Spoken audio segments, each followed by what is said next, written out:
We'll return to Star Trek following these messages. Word Balloon is brought to you by the League of Word Balloon Listeners. Kingdom Come is 4 separate issues, 48 pages apiece. It was an all-immersive kind of lifestyle for me. It blew people away. I mean, this was the most sought-after book there was. This was something very new, very different. No one had seen anything like that at that scale before. It was amazing. I never thought from anything that people would still be talking about this book 25 years later.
All right, welcome back.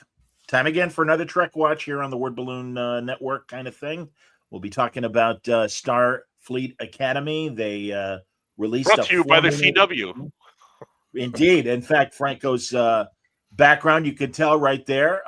Man, they really nailed that One Tree Hill vibe directly. And I was telling Franco off the air, Sean Ferrick from Trek Watch is like, I think it was a parody. I think it was a parody of, because he's Irish. I think it was a parody of those teen shows. I don't think it was a parody. I think it was, hey, look, just, you know how you like Gossip Girl and all that crap? We're doing that now. And it's like, yeah, great. Fantastic. But we got a full house. Franco's here. Mitch is here. Wayne is here. And yeah, I'm fired up. I certainly have things to say. I see ChemDog is joining us. And that's good. And a few others as well. And hey, by all means, I want to know what the chat thinks of what we got so far. We have a full-fledged trailer. We have 4 minutes of footage, and we got a little bit of a sense, I guess, of what they're doing. I almost think, guys, that the clip was in response to the negative response of the One Tree Hill poster. And so, oh, don't worry, it's still Star Trek. Look, we've got action, and you know the usual jiggling camera BS. What do we think of the clip, guys? I liked it. Yeah, I liked it. It was actiony, but I told you already, it's a fake out. It's going to be a training simulator because they're in the Starfleet Academy, just like they did it in Wrath of Khan with the big Kobayashi. Maybe it is the Kobayashi Maru test. I don't think so because they went through and said this is not a drill. A lot of times, wow, they made sure to tell you it wasn't a drill. Yeah, well, there's a drill. They don't tell the. Yeah, but if they say it's not a drill, Mitch, and also Giamatti's there as the bad guy, I don't think it's a drill, buddy. Yeah. No, disagree. No, I think they were actually in some sort of trouble. Can I real off the bat? I understood that the ship was part of the academy, and that when it was docked, it was part of the school. Apparently, the ship's the whole school. Oh, you're going to put the entire Starfleet Academy in jeopardy like that? Fire!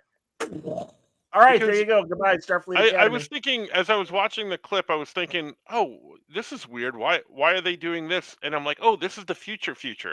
This is like the Discovery future. So I'm like, okay, that makes sense. They don't maybe have a centralized location. Maybe it's on a ship and stuff like that. And it made kind of sense to me. It won't make sense when we watch the show, I'm sure. But right now, it kind of makes sense. They're Go ahead, no, what was it? This is the universe that the Discovery was in, and Starfleet Academy was just forming. Was it the wasn't Starfleet headquarters? Was it in San Francisco? I can't remember. It's been a couple years, or were they floating in back space? in the day, back during Classic Trek, yes, Starfleet. But also, let's not forget that Earth left Starfleet after the burn. That's right. For like 100 years or so, because when Burnham hits the Starfleet post, the guy's like, "Oh, Earth's not part of Starfleet anymore." And it was through Discovery that now Earth is back. So that's fine. And again, I'm all for having a ship. That makes a lot of sense. We had that Defiant class ship that Red Squad had in Deep Space Nine and everything, the Academy ship. And that's of course you're going to have a ship. You got to train, of course. But the whole school, the whole GD school, really? Maybe they only have maybe they only have like 10 people in the school. Yeah, I was going to say that. Yeah, I don't think it's like thousands of kids. 3. Guys, respectfully, they're all we heard Stephen Colbert is our computer voice PA system. I thought that was him. I was going to ask if that was him. Oh yeah. Huh. Wow. It's Doug says it's the ship where they put all the failing students. Yeah, so if they get blown up, they have plausible deniability. Well, they failed because they didn't know what the hell they were doing.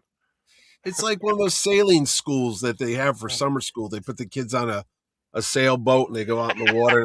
It's like summer school with Mark Harmon. I love that. It is like summer school because look, they're all enjoying like a break on the grassy thing at lunchtime. They're having like their class outside, But and that's another thing, by the way. If I may, where's the image? All right, again on the ship. Oh, what's that in the middle? Oh, it's a tree. Air freshener. It's a tree growing on the ship. Is that a pussy? Why? No, it's a cherry blossom tree. Hold it. Babylon 5 had a green area. They did. Babylon 5 was a space station. It was not, and Galactica had it because they were fleeing from their from their home world, and it was obviously it was that was the same ship as Silent Running and everything. Ooh. So no, there are plausible reasons to have arboretums in space. Again, on this ship, I'm confused. I think you're taking too much from a trailer.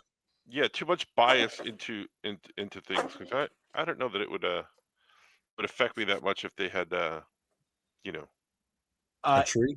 The tree and arboretum. We got a freaking giant grand piano on board the Enterprise. No problem with that. That's okay. Hey, come on, we were from the 747 era when we used to have pianos on jumbo jets. Yeah, I remember that as a little kid. Did they strap those things? Did they bolt them down? Is that what on the pianos? How do they keep them from rolling and smashing the first class passengers? I think it was built into the. They used anti-grav. I was going to say somebody got to it. That movie with Chris Pratt and Jen Lawrence. They had a big ass tree growing in that thing. That was on a 100-year sleep mission. But Mitch, you just answered your own question. It was one of those 100-year. I forget what they call those kind of ships and everything. And also, generation. And also generational ship. That's right. Spoiler, I didn't watch that movie. I didn't know there was going to be a tree, but now you ruined it. Thanks. Oh, it's not part of the story. The tree. It is. It's an important part. Yeah, well. Also, overly complicated names.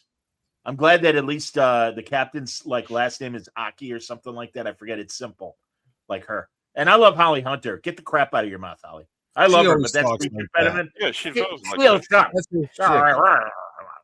No, she's gotten more marbles in her mouth as she's gotten older.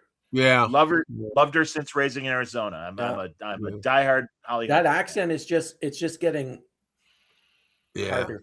I liked her in Always, that Spielberg movie that no one ever talks about. That was a cute one. Richard Dreyfuss. Broadcast News. Holly Hunter. Yeah, no, she's great. But again, I feel like a jerk, but I do feel comfortable saying this as a fat guy. Too many fat people. Too many fat people. I'm sorry. Wow. Give me a break. I'm sorry. If you can't do a sit-up, I don't think you can be on active duty. I'm sorry. There's no gravity in space. You can do a sit-up. You can do one. Yeah. You just go like this. I can do a lot of sit-ups in space. Exactly. Yeah. We can all be Starfleet members in space. Johnny, come on. They got Ozempic in space.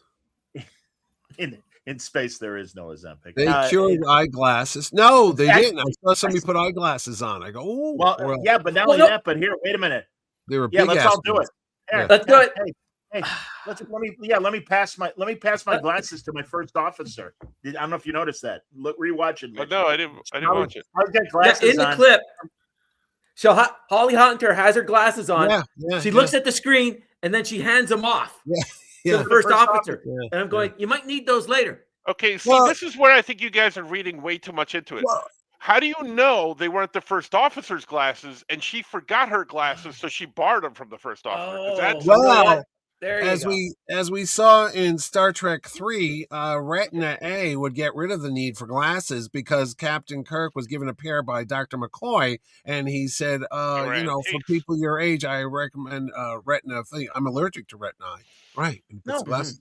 I'm okay with glasses still existing 1,000 years from now. Even David Cronenberg's character in Discovery. He did. Agent Daniels had glasses. Yeah. Only one. But no, and that's fine. I'm okay with glasses existing, but as Wayne points out, we hand them off. What? Are they Google glasses? Is that what's going on? I don't know. She forgot hers at home. I don't know. At least she didn't have them on that little string around her neck like Carol Burnett used to wear. That would be funny. What was that character's name? Mama's Family. Well, Mama had the glasses, yeah. Well, also, but there's also the secretary for Mr. whatever, Tim Conway's character. Mrs. Wiggins? Did she have glasses? Mrs. Wiggins. Yeah. I want to say for you wrestling fans out there, I don't know if you spotted Becky Lynch. She was one of the crew members here. Yeah. She popped up and I was like, oh, I forgot that she was going to be in this. Yep. So now my crush may have shifted from Where's Tilly? That's all I want to know. To Becky Lynch. I've had a crush on Becky Lynch for a while. As I hear it, only one episode for Tilly. This and better be a good one. Jet Reno, of course, coming back. Yeah, hey, all your Discovery favorites are coming back. What if you don't have any Discovery favorites? Well, they're coming back. So another thing, what has advanced technologically and what hasn't. We've got the personal transports. By the way, that's another reason why everybody's fat. Nobody has to go anywhere. Although I was shocked that I was shocked there was a staircase in that big scene where all the cadets are scrambling. And it's like, they do actually have to walk. But they tell Jemadar lady to go get the students, and immediately she taps her automatic transporter. And it's like unnecessary, and again, cuts down on possible tension. I don't know. I don't buy it. And I still don't understand why nacelles separate when they need to and stuff, because why would they need to? I said, making the whole school a ship, fire torpedoes. All right. It's like the Magic School Bus. Again, a bus I'm okay with. I'm okay with a bus, but this whole school is not on the bus unless you're Ken Kesey and you're doing the Kool-Aid acid test. No. Lily Tomlin used to take the kids and go inside people's anuses and shit and find out stuff. You must have missed that episode. No, it ran for years. My kids would watch it. The Magic School. They did it. They did a colon episode, didn't they? They did. Yeah, exactly. They went into somebody's colon and they found Klingons. Those little pieces of poop. Yeah, they were orbiting around Uranus. Yes, I'm aware of that. Thank you. Thank you very much. All right. But no, all right. In the chat, there are plenty of people in the chat. Let's hear what you think of the clip. Yeah. Give us your thoughts. I'd like to know. Can you show the clip, or is that not allowed on YouTube? No, I don't want to get demonetized. Even without sound, even if you just show pictures. No. I have screen caps, only a couple, like the tree, and the Council of Chubs with Holly Hunter, and me looking down in disgrace. So that's the Batcave, by the way, behind us in that little picture of us. A lot of lens flares on that thing. Bright. Honestly, there's never a problem with the way they shoot action. I do think the camera moves around too much, but because to me that always means they're covering up. Like, we don't have a lot here, so we're gonna move. We're going to move the scenery. Isn't that exciting? But again, I mean, no, the shots of Giamatti's ship firing at them, all that looked fine. It's the dialogue. Oh, another thing. I think you're getting a little too old, and your lift master is. Hold on. You'll forgive me, but I dialogue. The doctor, and it's great to see Bob Picardo again. But he says, we have a lot of people are injured, but no casualties. Look up the definition of casualty. It doesn't just mean death. Ombudsman, if you don't mind looking up so that I'm not the only jerk that's pointing out the obvious, that casualty is, I understand, and then believe me, it's fair to go, wait a minute, are you sure about that? I looked it up. I am sure about it. And again, where's that editor in the room to go, actually, an injury is a casualty? Well, maybe in the future they changed the definition. Yeah, maybe they did. They changed the name of Vulcan to Navarre. Everything can happen. According to the Oxford language, it is a noun. A person killed or injured in a war or accident. Just like on MASH. Like I said, so lots of casualties there. If there are injured people, they are casualties. Yeah. Wow. Again, apparently the writer's room does not have a dictionary, and that's fine. Okay, John, I just want to say about the way they're filming it. I think that's more of the style of today. Is everything's like these quick cut and action. Like it's a lot different than it was back in the old times, like the 90s. So I think the way they're filming stuff and with the lens flares and everything, that's an Abrams thing.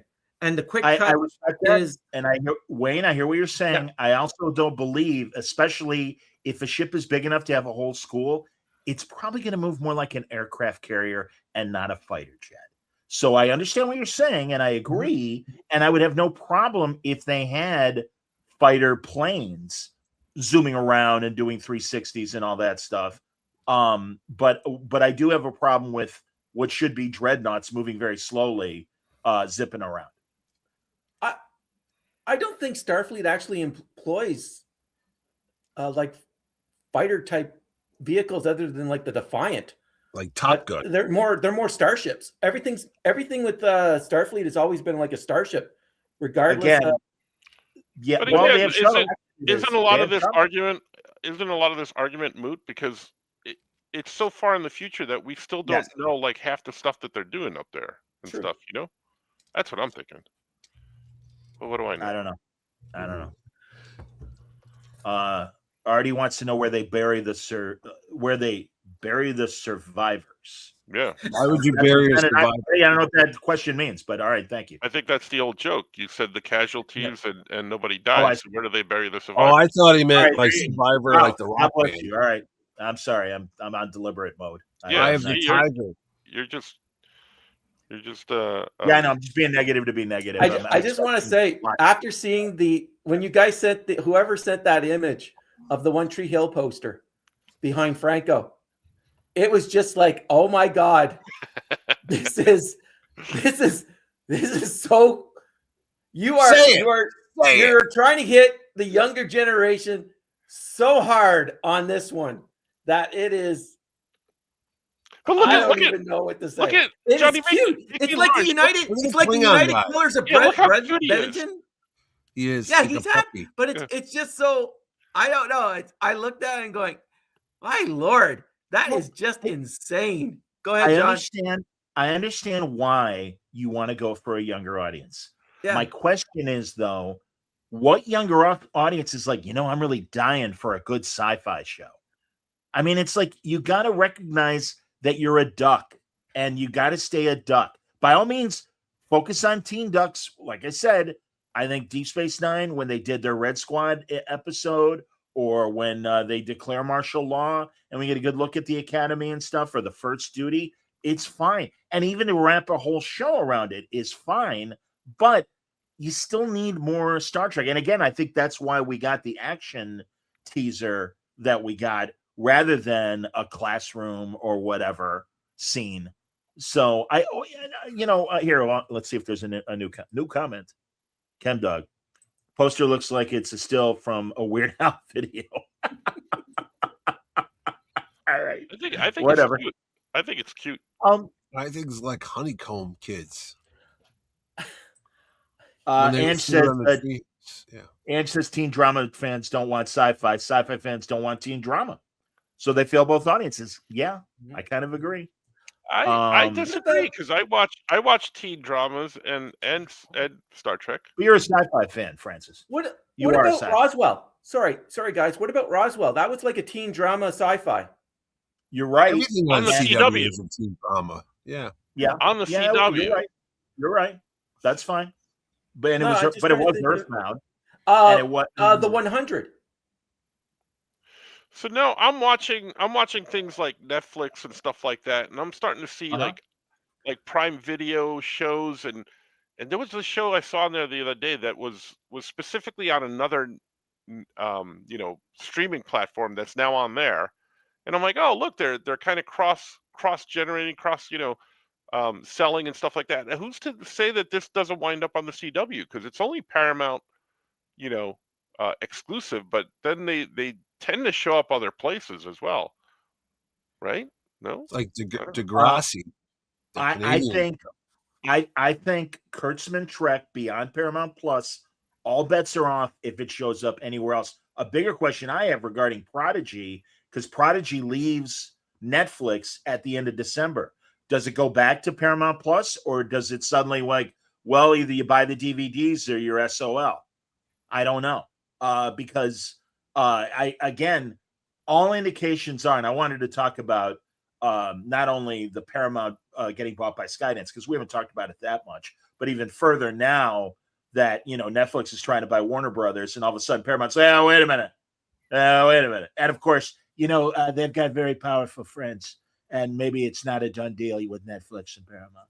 But I just believe. I mean, also, guys, I don't know if you heard, but they've already, once they're done filming Starfield Academy, they're tearing down those sets. So there's not going to be a season 3. I mean, I think they're keeping whatever. Yeah, they did announce it was just the 2 seasons. Oh, they already did 2 seasons. Yep. Well, they're shooting the final season now because they have to be done shooting by the end of January, supposedly, as I'm hearing it. What happens? Then they have post-production. They move on to the new guys because, the expectation is they'll let Kurtzman still pitch, but he's not going to be the only person pitching. And they've already announced the new movie that's supposedly in development that was made by that's being made by the Dungeons and Dragons guys and the Game Night guys. Kurtzman has nothing to do with that. Nothing. So I think the writing's on the wall. We'll get our 1.5 seasons of Strange New Worlds, and we'll probably get 2 of Academy. I keep wondering if they will rush through, if it's ready, the 2nd season of Academy next year as well, because it's the 60th anniversary next year of the entire franchise, and just all right, get it out the door. I guess we'll see what the reaction is. You don't think with the 60th anniversary coming up that they don't have something planned other than just one of these shows that's going on now? As I understood it, they barely had enough time to finish shooting the 2nd season of Academy, and that there'll likely be some documentaries, but there is no other new drama that's going to happen. I don't know. And again, even before the new owners took over, Paramount is like, Strange New Worlds, a little too DEI. Can you pull back a little bit? Can you do that? And Academy, like I said, I feel like such a jerk saying this because I'm cool with strong women, but can you throw some strong dudes in the mix? And again, that picture of all of them hovered over, no dudes. I mean, there are dudes on the bridge, but they all seem to be support people. And it's like, hey, I had amazing female teachers in high school and college. I also had amazing mentors that were men as well. And it just seems to me, especially given the notes that Strange New Worlds got, and apparently there was some judicious editing taking out some too much female forward stuff. It's like, what are you doing? What, like, again, I'm not saying don't have Holly Hunter to be the leader and don't have Jemadar Lady and eats too much cheeseburgers as your science officer, apparently. That's fine. But again, can we have some engineers? No, we're gonna have Jet Reno back, chick. You know, I mean, it's like no dudes, and it's like, okay, I guess, but all you're doing is telling half your audience, yeah, we don't care about you. Female forward, please. More of that, please. Well, I know for Vegas in August, there's nothing really big announced so far. What's going to happen at the show? They did announce that Shatner, Takei, and Koenig will be there. I know for sure Shatner will be there because rain or shine, he doesn't miss a payday. Sure. But hopefully Walter is in better shape than he was the last time I saw him. And we'll see with George. I thought George was in good shape, but I don't know if he is or not. I know Walter was. I saw him. Yeah, I saw him recently at that. I forget. New York Comic Con. New York. There was a New York book. Comic Con. I saw him. Yeah. When he was at the IDW booth. Yeah, he's very even on the podcast, the con podcast. I'm like, oh, he sounds his age at this point, and he was talking very, very slowly, but he was all together with it and shaking everybody's hand and stuff like that. Yeah. Could he get around? Because the last time I saw him on Colbert, he was already sitting, and Cleese was like that too. The last time Cleese was on Colbert, so you didn't see them walking, from the wings to sit down. And Shatner's the same thing. He's on the scooter. Good shows. Again, we're in their 90s. It's okay. I know that there was in Ticonderoga, New York. Here they have that Star Trek set, and he was here not too long ago. Couple of months I had friends that were at it. Yeah, he walked. I saw a video. He walked in the room. Shatner. He was walking in the room. Oh, saying hello to everybody. He can. Like what'll happen is he'll have the scooter and then he'll walk around. Yeah, I understand. Scooter's there for more like the longer stretches of walking. Yeah, sure.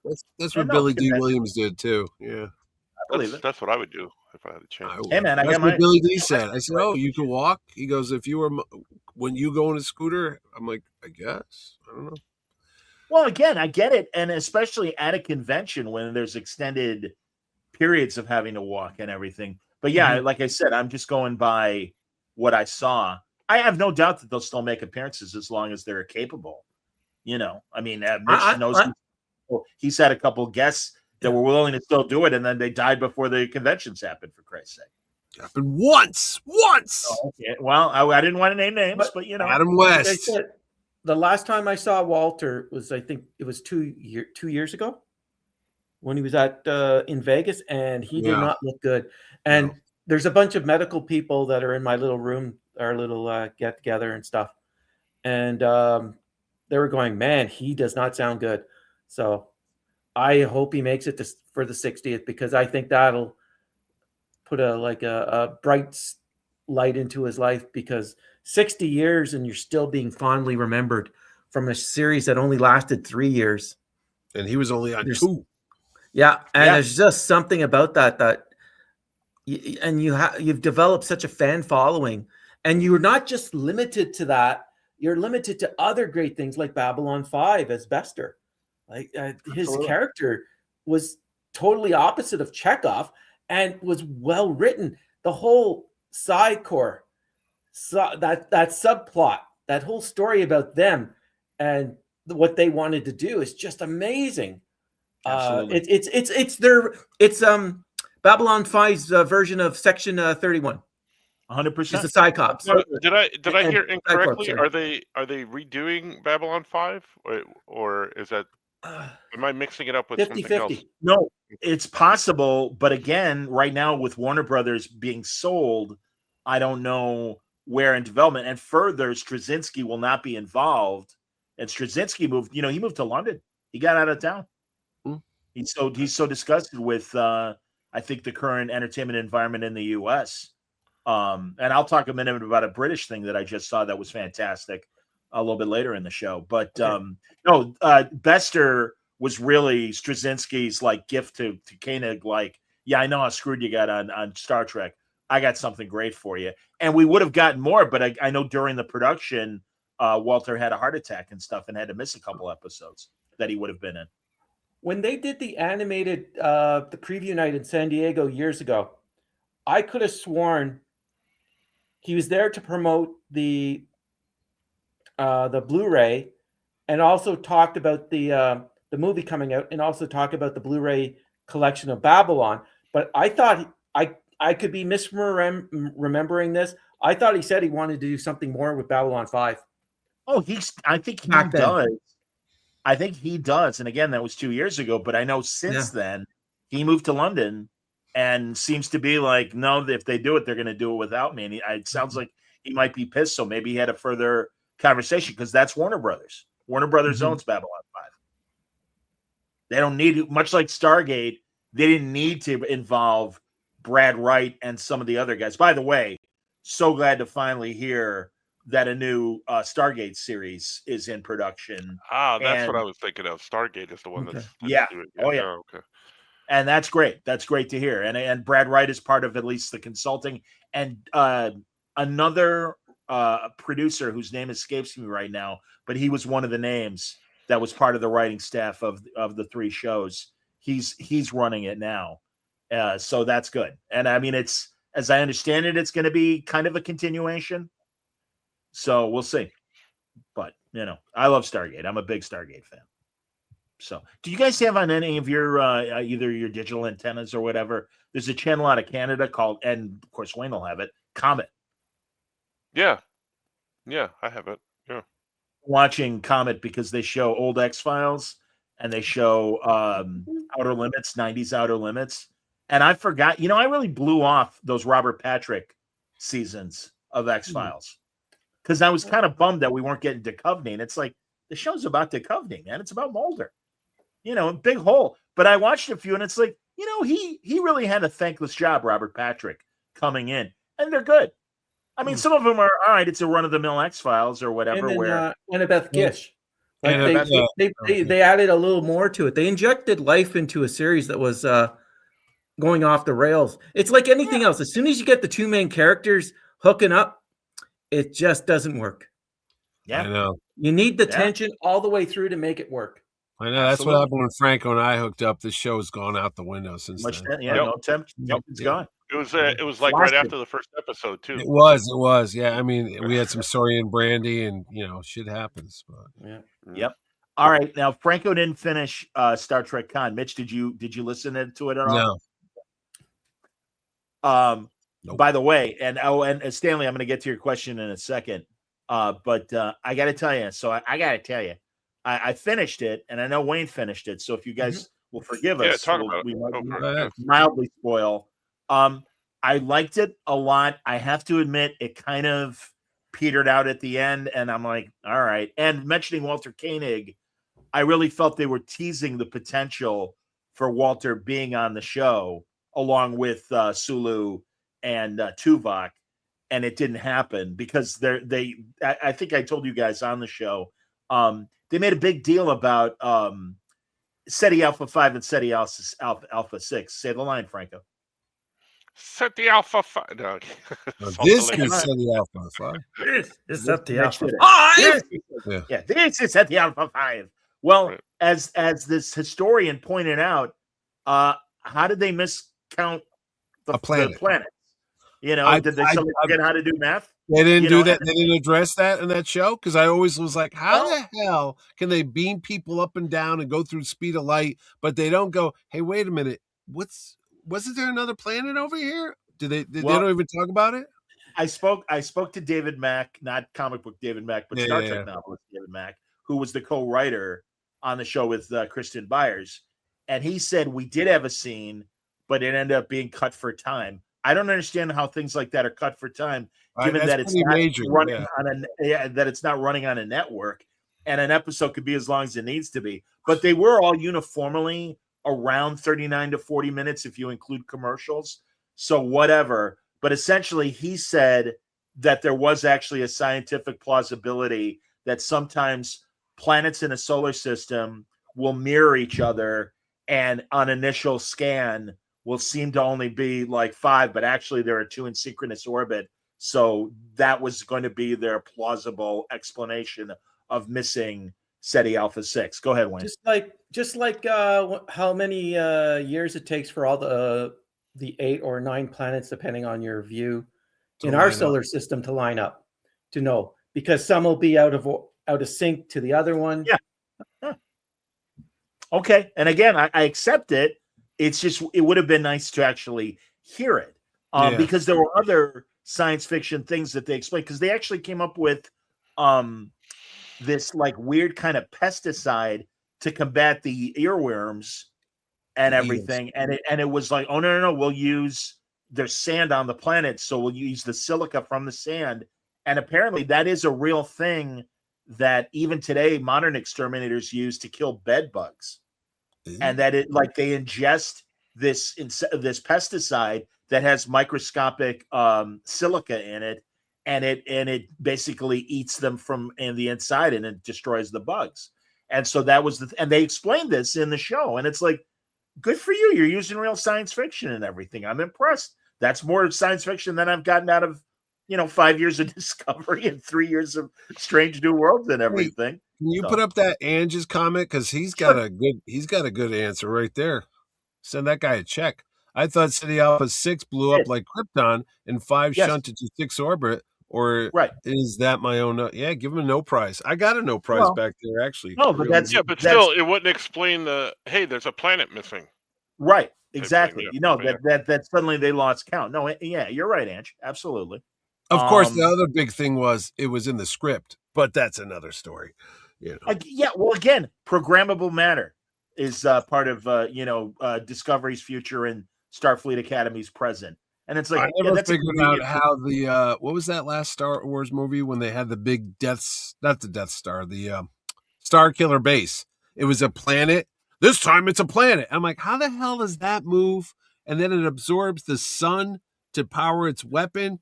Any sun? Does it? How? And then, it's a J.J. Abrams thing. So don't think too hard, kids. You'll just and it's able to bend light. So literally, when you do that one blast to go out, it can splinter off into multiple. I don't know, guys. I don't know about you, but I watched Rise of Skywalker once, and I'm just like, what a flaming piece of garbage! I never want to watch it again. I'll tell you, it's 10 years ago this month that The Force Awakens came out. And I was sitting there. I thought they'd put it back in theaters. What a missed opportunity, because I liked The Force Awakens. I was like, you know what? They relaunched it. They had they had that guy Finn. There was potential. Where was it going to go? And then Rian Johnson, Mr. Selfish, I'll do whatever the hell I want. Screw you people. Pretty much you could watch Last Jedi. That's the end. You don't need Rise of Skywalker because they pretty much tied most of that crap up. Rise of Skywalker. My question. Lucas redid the first 3, A New Hope and all that other stuff. He redid them, added scenes and stuff like that. Why don't they do that to these 3? Why don't they just say it was a bad dream and none of it happened? I'd be happy. They could change the whole thing if they did it right. Well, you guys heard that next year they're re-releasing the original cut of the theatrical cut. February something of 2027. Now, the crawl has to say Star Wars, not A New Hope. Yeah, not that episode 4 shit. Not that episode. What is this?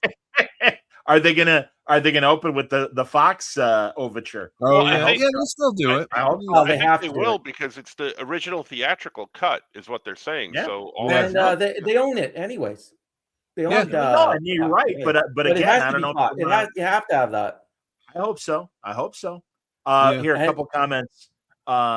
B Thing says, pretty much you can Return of the Jedi, and that's the end. Exactly. Let's avoid them all. I completely agree with that. And B Thing says, speaking of our solar system, next year Voyager 1 will be 1 light day away from Earth. That's pretty cool. Away. So Voyager 1. So it's only got 364 more of those to go. Right. Voyager's coming, baby. Voyager's back. Voyager 6. It's got 364 more days to get to a light year. It's in the Oort cloud right now. The 7th was the anniversary from 1979 of the premiere of the original motion picture. December 7th. Oh yeah, that was a Christmas movie. Yeah. Oh yeah. I remember I rode my bicycle because of course none of my cool friends wanted to see it. I'm gonna go see Star Trek. Anybody want to see it? No. Okay, I'm gonna go by myself. Thank God there was no snow on the ground, but I rode my bike to like 2 towns away to our local theater to watch it and everything. That and Superman, both of those. Yeah, I did that. Superman was 78. Oh. Hey, all I remember is when it didn't start out with the Star Trek theme song. I was like, "What's this thing?" You know. Oh, funny. And now it's like standard. You know, Well, that's now it's the that's next that next generation's gen. theme. Yeah, but I Yep. always remember like, "What the hell? Come on, man!" No, I hear you. I hear you. And also, I love that the original movie, and we've talked about it before, and the Black Hole. They had overtures, and Yes. Superman. They all had overtures before you saw anything on the screen. You heard the soundtrack starting and everything. Yep. Pretty cool. We had Oh, the that's going Ilea back to love the- theme. Even Going a back man to the can old love days of Jupiter. movie. Did you see Black Hole in the theater? I never saw Black Hole because it looked too stupid to me. That I trailer. I when Ricky, only when watched. Ricky, hold on, real fast. When Ricky Schroeder goes, "I may be a kid, but I'm not stupid." I'm like, goodbye. Not. I'm 14. I don't need this. No, Ricky What were you gonna- Schroeder's in the Black Hole. Isn't he the little kid? No, Ricky Schroeder's Who's the not in little the Black kid? Hole. Who's the little kid? Not Ricky Schroeder. You're confusing it with Silver Spoons. Yeah, Well, then exactly. again- Listen to the champ. No, I No, realize that. but No, he's Who's the not in little kid in Black Hole, man? Ernie give me Borgnine, a minute. Maximilian Schell. Yeah, he's not the little kid. Neither's Max. Yeah. Hello, I'm the little child. I don't know. No, I never saw it in the theaters either because that's the time when Walt Disney was a bad name. You did not go see a Walt Disney movie because they sucked like crap back in the They had a 70s tough and 80s. period. There was a lot of know, stank. There's but I know Jeff Johns and a lot of the comic book people that are around his age. They Yeah. love Condor Man. Oh no, that's another piece of crap. Please don't even start with that shit. Wasn't that the Phantom of the Opera guy? Yeah, it Robert? was. Yeah, it is. Crowley? Yeah. That's Okay. him. Crawford. All right, Yeah. Mark says there's no little kid in the Black Hole. What movie There am I is no thinking kid. of? Where? All right, You're I'm thinking of Battle Beyond the Stars with Richard Thomas? No, there's no kid in No. that. You were thinking of Silver Spoons because Aaron Gray is in Whoa, that. he's thinking of Space Hunter: Adventures in the Forbidden Zone with Molly Ringwald and Peter Straub. No, I know Molly Ringwald's in there with Richard Thomas and That's a everybody. 3D movie. I saw that. in 3D. I remember watching that movie, and as a spaceship is coming into the port, you can see the parking lot in the back. Yeah, Yeah. you could. Yeah, because they were it's filming it. fantastic. I'll tell you, it's no space herpes. That's another story. Well, and even Star Trek Motion Picture. Yeah. You know, there are really obvious scenes when they're on the Enterprise and they're walking the V'ger and everything. There's some hinky shit in there. Pardon me. Oh yeah, no. They redid that now. If you watch it on whatever the hell it's on 4K. Amazon now, the 4K, we've cleaned it up because I remember my friend saying, "Dude, I could swear I could see the 2x4 and the plywood off to the side," and I wouldn't be surprised if there was. Didn't they Everyone's recently- guessing other sci-fi movies. No. No, Didn't not they Ice recently Pirates. release Mad Not Men like on HBO or something like that, and they released Oh, there was a guy in the background. Yeah, with the vomit machine making the guy vomit. and stuff like that, yeah, it's right there. Yeah, right in the shot. Or in Excalibur, there's one scene where the knights are about to go into battle, and in the background there's a knight in armor, chain smoking, and he puts his cigarette down and picks up his sword. Well, hell yeah. No, the thing in Excalibur is when they put Excalibur into the stone and it's going wacky. Excalibur wobbles. should not be going like this. It should have gone just straight in the stone and just stayed there. And I love no that's when motion. That's when Patrick Stewart thought he was on stage and not in movies because they have microphones and he screams every line. If a boy was meant to be the king, a boy will be. Hey, shh, we could all hear you, brother. There's a microphone there. Shh, you don't have to scream. Okay. The best Stewart scene is in Dune, where they're fighting the Harkonnens, and he has the bulldog with him, and he's running into the battle with the bulldog in one arm and the gun in the other. Yeah. By the way, although I get it because he's 85, but it was kind of sad to hear that like either Secret War or Doomsday is going to be his last movie. role. Yeah. But again, he's 85. I respect that. It's all right. Yeah. He Might can as well sit go down. out with a bang. He could do another one. Oh, Logan. No. I don't know. We'll see. No. That's another thing, man. It's like, all right, we're still like a year and change away from Doomsday. And this is what drove me nuts about Justice League 10 years ago. It's like too much information, just make the damn movie. Just make the stupid movie. And then 6 months from now, like I was really hoping that the Supergirl trailer would have dropped before we all talked, but I guess it's not going to come out now till tomorrow Thursday. or Thursday. Yeah. Which I'm reading that now, the Tom King book. I bought the collected. It was on sale on Amazon, and then King posted they're coming out with those the little mini, what they call them, the little whatever. And those are like $10. $10 shot. Yeah. Yeah. And I go, you're killing me, King. I just spent $16 on this thing, and now you got a $10 version. You son of I'll give you $6. Relax, you'll be fine. Okay, all right. But I don't know. It's not a direct adaptation of this, though, right? It's just elements of it are going to be in the movie. I don't know. Well, we don't know. I mean, Lobo is not in. No, he's not in the that comic. No. So I'm assuming that they're taking license with it. But no, I mean, literally, other than that teaser we see of her waiting for the spaceship to land, and her wearing the normal clothes and everything, which cracked me up. Yeah. So, well, we were in Baltimore. We had I had breakfast with Tom King, and I said, "Oh, hey, I hear there's rumors that they're making this Supergirl movie based on your comic." And he goes, "Oh, they're not rumors. I've seen the script." Yeah. Well, spoiler, he's contributed. He's part of the circle. James Gunn's guy. Yeah. No, James loves him. Yeah. Well, he is writing the Mr. Miracle animated. I saw that the other day, news clip. And he contributed, I think, to the Lanterns show as well. Oh, okay. So, which as I understand it now, is coming out after Supergirl. And I thought it was coming out in January. Damn it! God damn it! I heard the fight scenes in Lantern are ridiculous. Like really, I saw something posted online where they said that they were like amazing. The fight are they scenes. Better than the Ryan Reynolds movie? God! As long as it doesn't have a racetrack in it, I think we're okay. Why was there a racetrack in that? The Ryan Reynolds the Hot Wheels thing. Yeah. I forgot. Andrew's the biggest Supergirl fan of I mine. know he is. I know. And he really wants Helen Slater or Melissa Benoist to be a Terrificon. He doesn't want him at Terrificon. He wants him in his house, in his dungeon in the basement. I know about you, Ange. I've read the files. Yeah, exactly. Mark says, don't worry, Jen. They'll likely reshoot Doomsday entirely 4 times in post-production. Yeah. Again, that's another thing I like about James Gunn. We're not shooting until we have a locked script. Right. And it's like, finally. Really? I remember when they used to do that. Amazing, yeah. I don't know how he's going to get that Superman movie out for the next year, 2027. I'm like, damn, man, they got to start working fast on that thing. I think it's already written. I know, but they're starting to film it in April? I mean, yeah. When we were kids, movies would take like 3 years, like Star Wars and Raiders. Now it's like, it'll be out next month. No. You know what's the biggest thing about movies and why they take so long these days? Why? Scheduling all the actors. The actors. Yeah, that's what takes so long. Well, that's why I was relieved to hear, don't worry, Superman 2 in 27, because after the first one, I'm like, all right, we're going to have to wait 3 or 4 years for him to be available for the next movie or whatever. And thankfully, that's not the case. But also, they probably already have a lot of the CGI stuff as far as they know what they're doing. So they're probably already making it. They're probably already making that stuff.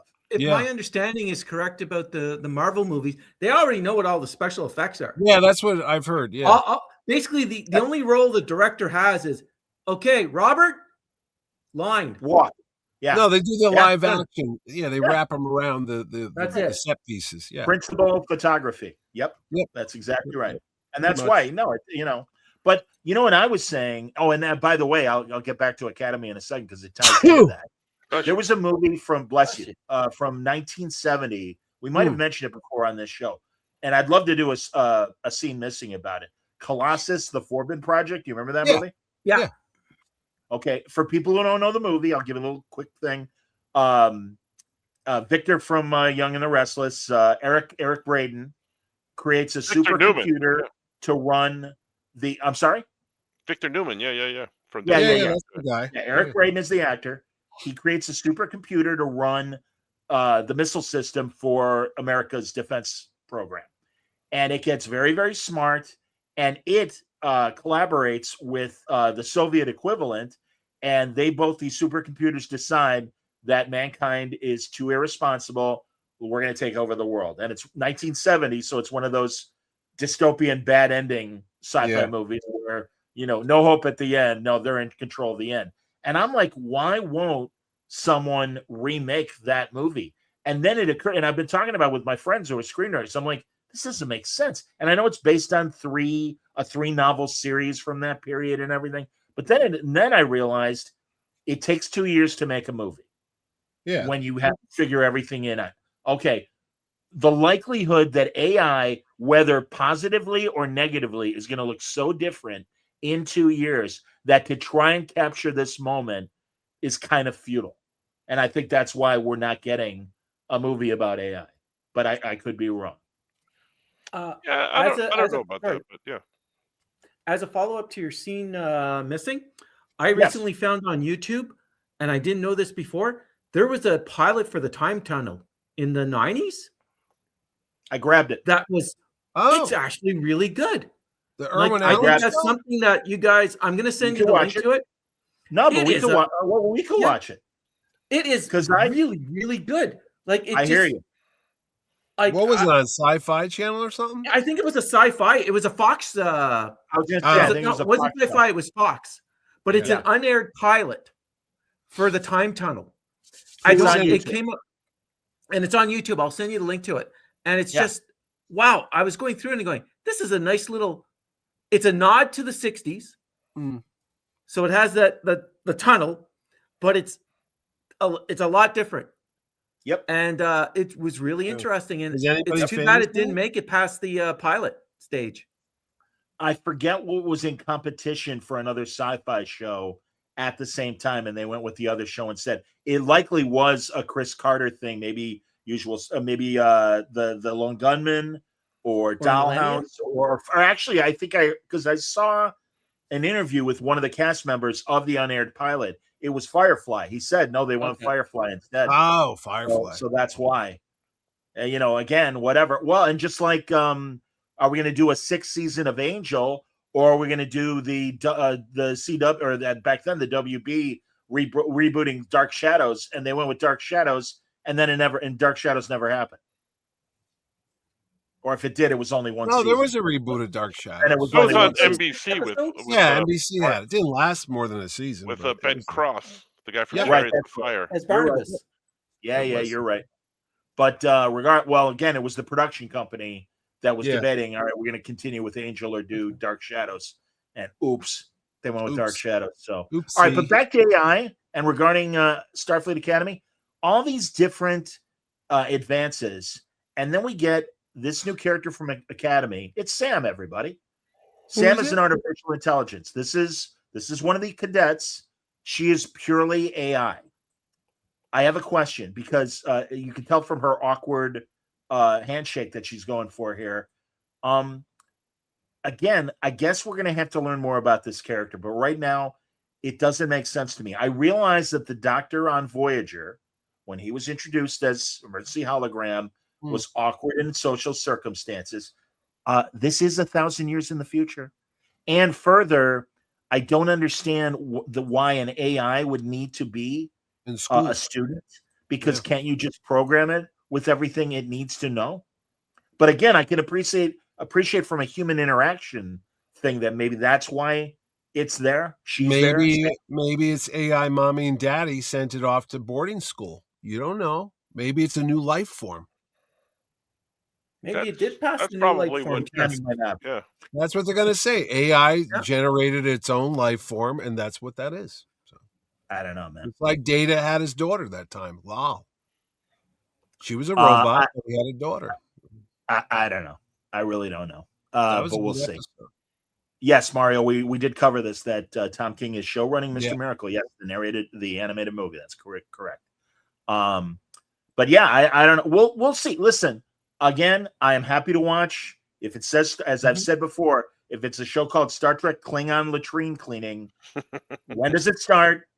I'll be there, and I'm not going to DVR it. I'm going to watch it live. So, I mean, I'm the guy that stays up and watches the show that I hate at 2 a.m. when it drops.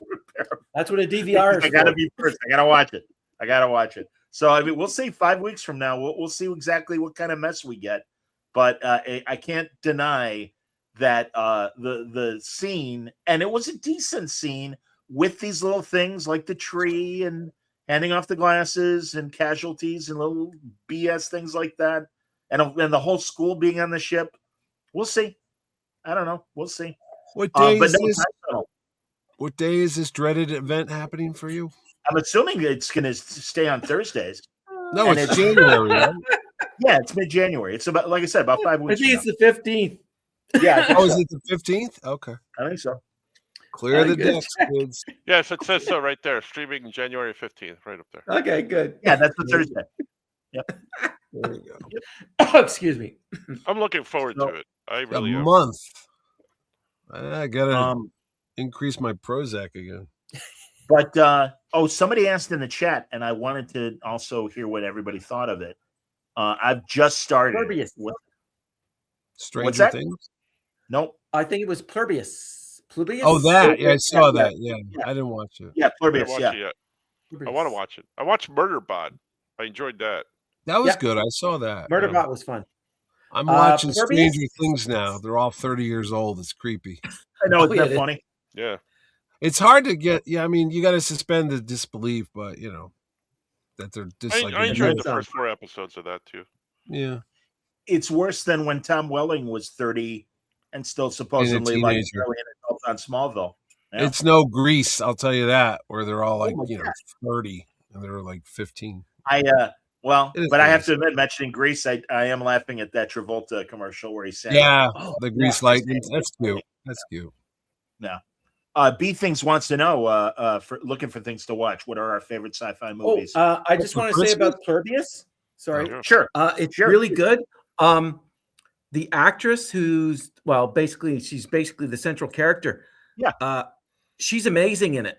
To be able to hold your attention, it's almost like a one-act play, a one-person play. What's the premise?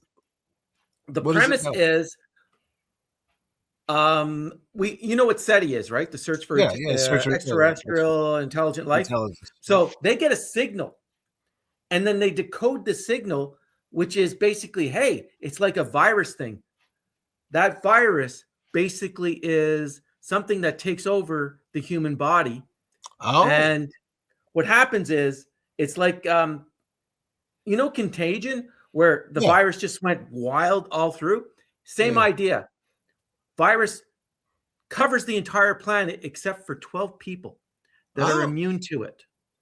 And now we're watching the story about this one person in New Mexico, of course, and it's Rhea Shelton or whatever her name is. She was in Better Call Saul. She's amazing in it, and it just deals with the Earth now is perfect. It is literally a perfect paradise, and Mhm. she doesn't want it. She wants it to return back to what it was. She wants people to have their own individual identity, and it's Free will. basically following that story. so there's and only it's 12 just- people on the whole Earth, 8 On billion the people. whole planet is immune to this virus. Okay. And the aliens want to know why these 12 people are immune. Why don't they just kill 'em? Rhea Shorn. And no, they can't kill. They Why? can't kill, and they can't tell a lie. It is literally utopia. Earth is now utopia, and she does not want utopia because you'd have to give away your individual freedom. Oh, so Yeah, the you're free will. aliens are like studying these 12 people? No, the aliens have infected each of the bodies, so they've taken over the bodies themselves. So they're a hive mind. They're literally a hive mind. So Right. they had a girl that was a waitress from a restaurant flying a 747. Oh, So okay. all the knowledge within the planet is shared under the one hive mind. Gotcha. And it is freaky when you go through it. It's really good. It's and she's amazing in it because it's just watching someone just basically self-imploding, and she was not a nice person to begin with. Mm. And it's just Yeah, it's good. That's the best way to describe her, John. She's not the nicest person to begin with. Yeah. And and it's just No, it's good. following her descent into almost a descent into madness to try to figure out a cure where no one really wants a cure. Is this Yes. one? Is it one season and done, or is it continued? Because I can't I stand don't know. It's it hasn't Yeah, we're said only if it's midway been through it, renewed, buddy. Probably, We yeah, don't it's know. probably gonna be continued. but it's Yeah, really we don't good. know. It's just it really captures your attention, and you're going, wow.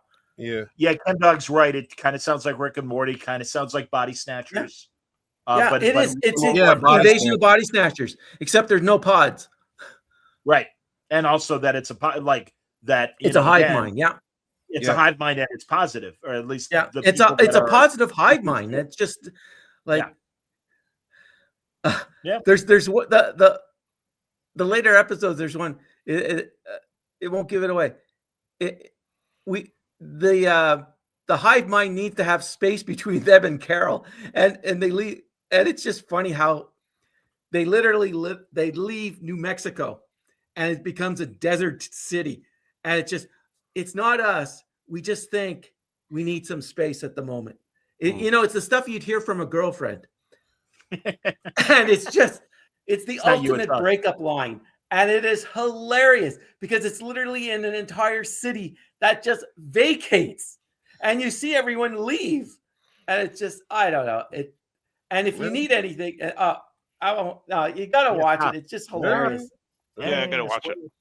No, and another thing that I saw, and I watched it twice now. There's a movie called Sunshine by Danny Boyle. If you know, remember from that. 28 days later, 28 weeks later, 28 years okay. later. Yep. Danny Boyle. It's an interesting story dealing with the sun is dying, and that this is the second ship that goes out to try to restart the sun, reignite and the it's sun. following. It's a lot of human interaction. So there's the sci-fi element is there, but it's just watching. It's like Event Horizon without the gross aspects of Event Horizon. Yes. It just deals more with the psychological descent into madness, which is proof that you don't need a $200 million budget sci-fi movie to be effective.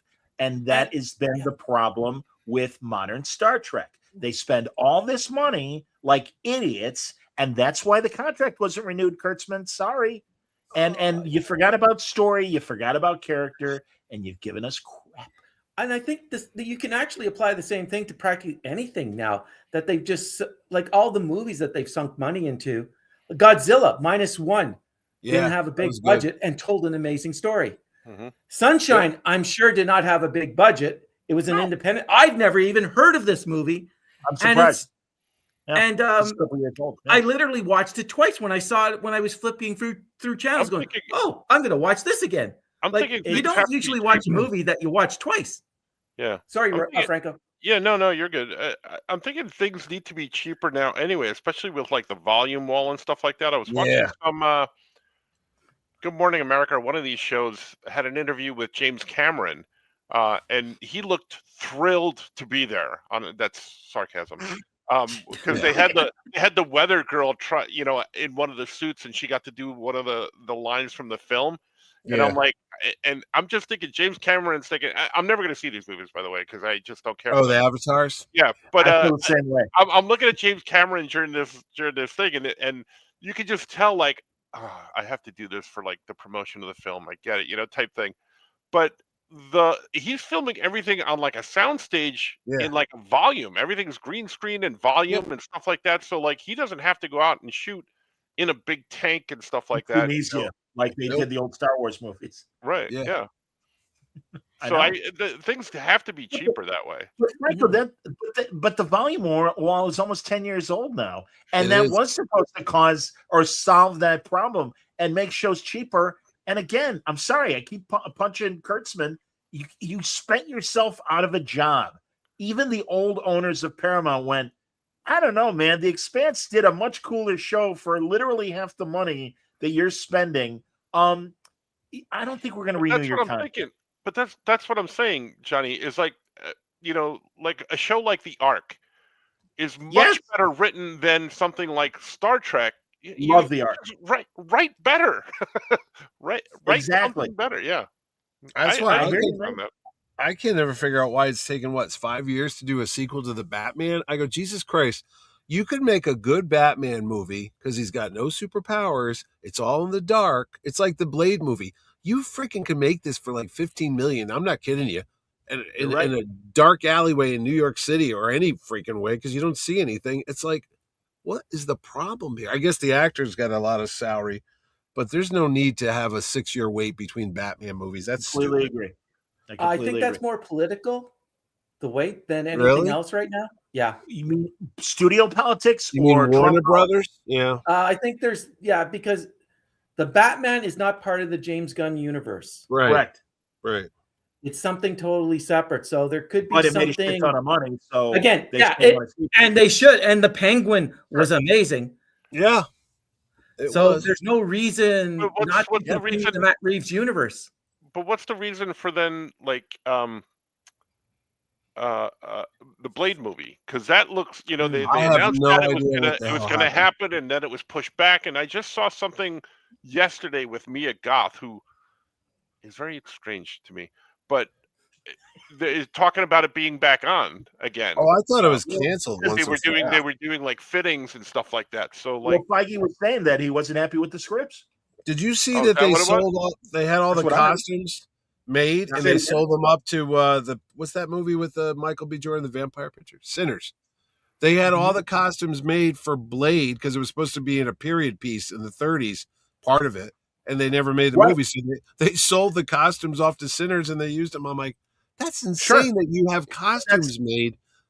Everybody's doing their job. I'm sure the effects guys probably already started doing battle sequences, but they just never made the movie. I'm like, what are you Well, that's doing? the thing, man. They started, like you said, they started with an idea that was going to be a period piece in the 20s or 30s, and they scrapped it now, and they're like, no, we're going to go modern day again. Well, So you know, again, like- I mean, that's the problem. It's like the Nicolas Cage Superman movie where they did the suits, Yeah. the visuals, and that. Spider, yeah. They just sunk the money, and that was part of the problem with Superman Returns is it had to absorb all that other cost that wasn't really associated with Superman Returns. No, they'd show this week the top 10 biggest box office bombs in the last year or so, or 2 years. They're crazy money. I mean, I got my Captain America there with Harrison Ford. It was like 400 million when they added it up. Didn't make it back. Thunderbolts barely, I think they missed by 15 million. Fantastic Four, which I thought was really good. I think it might have made its money back or close to it, maybe. But, The problem is we all got comfortable watching movies at home during COVID. The strike hurt it even further, and all the misfires of Phase 4 and Phase 5. Yeah. And that's the problem. And You it's know, like, there's again, also they other need to- things. Yeah. I totally agree with you, Johnny, but there's also other things. I was reading this forum because I read weird stuff, but I was reading this forum with a teacher who was having trouble with kids in a class showing a video in a class. It was like a 10-minute video, but kids are talking through it, blah, blah, blah. And she said, afterwards, I was just so upset about the whole class and not to blow up on the kids, I went to a movie. She went to go see Hamnet or something like that. And there's a group of teenagers sitting right next to her, talking throughout the whole movie on their phone. Like, who wants to deal with that? Like, are you going to get up and yell at these kids like every single time? Because I did that back in the day a couple times because I want to watch the freaking movie. I'm much more comfortable in my house watching my movie with my popcorn or my whatever, and not having to go out and deal with this in the movies. You're right. I don't know. Well, again, yeah, people have lost the etiquette of theaters, and they don't have ushers combing the aisles like when we were kids. So, I know a guy, John Campea on his YouTube show was talking about a friend of his went to see a movie. People wouldn't shut up. Yeah. He was complaining. The guy complained to the management. They're like, well, what do you want us to do? And it's like, shut up. What? I mean, it's sick. It's sad. And then they wonder why people aren't showing up to movies anymore. But I have an adult. Go ahead. No, I was gonna say because I always go with Ordway because I still love my movies, and I'll go when we saw The Running Man, which wasn't good. Really? Oh, that's no, too it bad. You know what? I do the test halfway through. I'm thinking, oh, this is pretty good. I like this. What's his name? Glenn Powell. It's okay. Yeah, Glenn Powell. Then you start going, well, I don't know. They don't seem to know where they're going with this movie. No, they're going to course correct. No, they don't. And then the death knell for any movie since I've been a kid and I had to watch. If I go like this and look at my watch to see how much longer, the movie's no good because I'm already out of the movie. I want to go. A good movie will keep you till the credits roll. You're like, oh my God, that's great. bad movie, or like, oh my god, another We 40 went to minutes. see Craven, and you did that like 2 minutes into the movie with your wife. And I was right, wasn't I? Wasn't I? Because you couldn't wait until the radioactive lion gave him powers. That's why. Craven But was that 2 actually minutes. had- Madam No, Web Craven- was a minute and a half. Raven, I saw it on Netflix. It's not that bad. I mean, they had a good action sequence in it.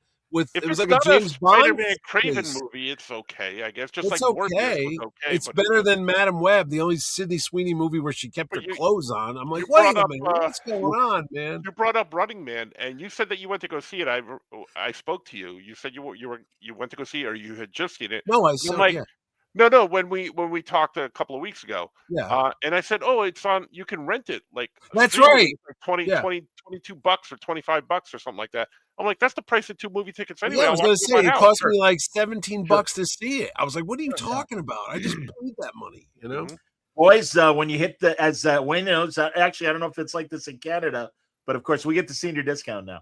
Yeah, you got to see your discount. You know, Up here at 65. Oh, bummer! It's But you could 65 pass, minutes. You could pass. I told you guys. I saw. I've been told. Hold on. Let everybody talk. Let me talk for a minute. A great movie. It's going to be nominated for movies. And I swear, Wayne, then I'll get to you. Blue Moon, Ethan Hawke, fantastic adult movie about Lawrence Hart, who was the musical collaborator of Richard Rodgers, as in Rodgers and Hammerstein, before Hammerstein. And the movie takes place the night that Oklahoma.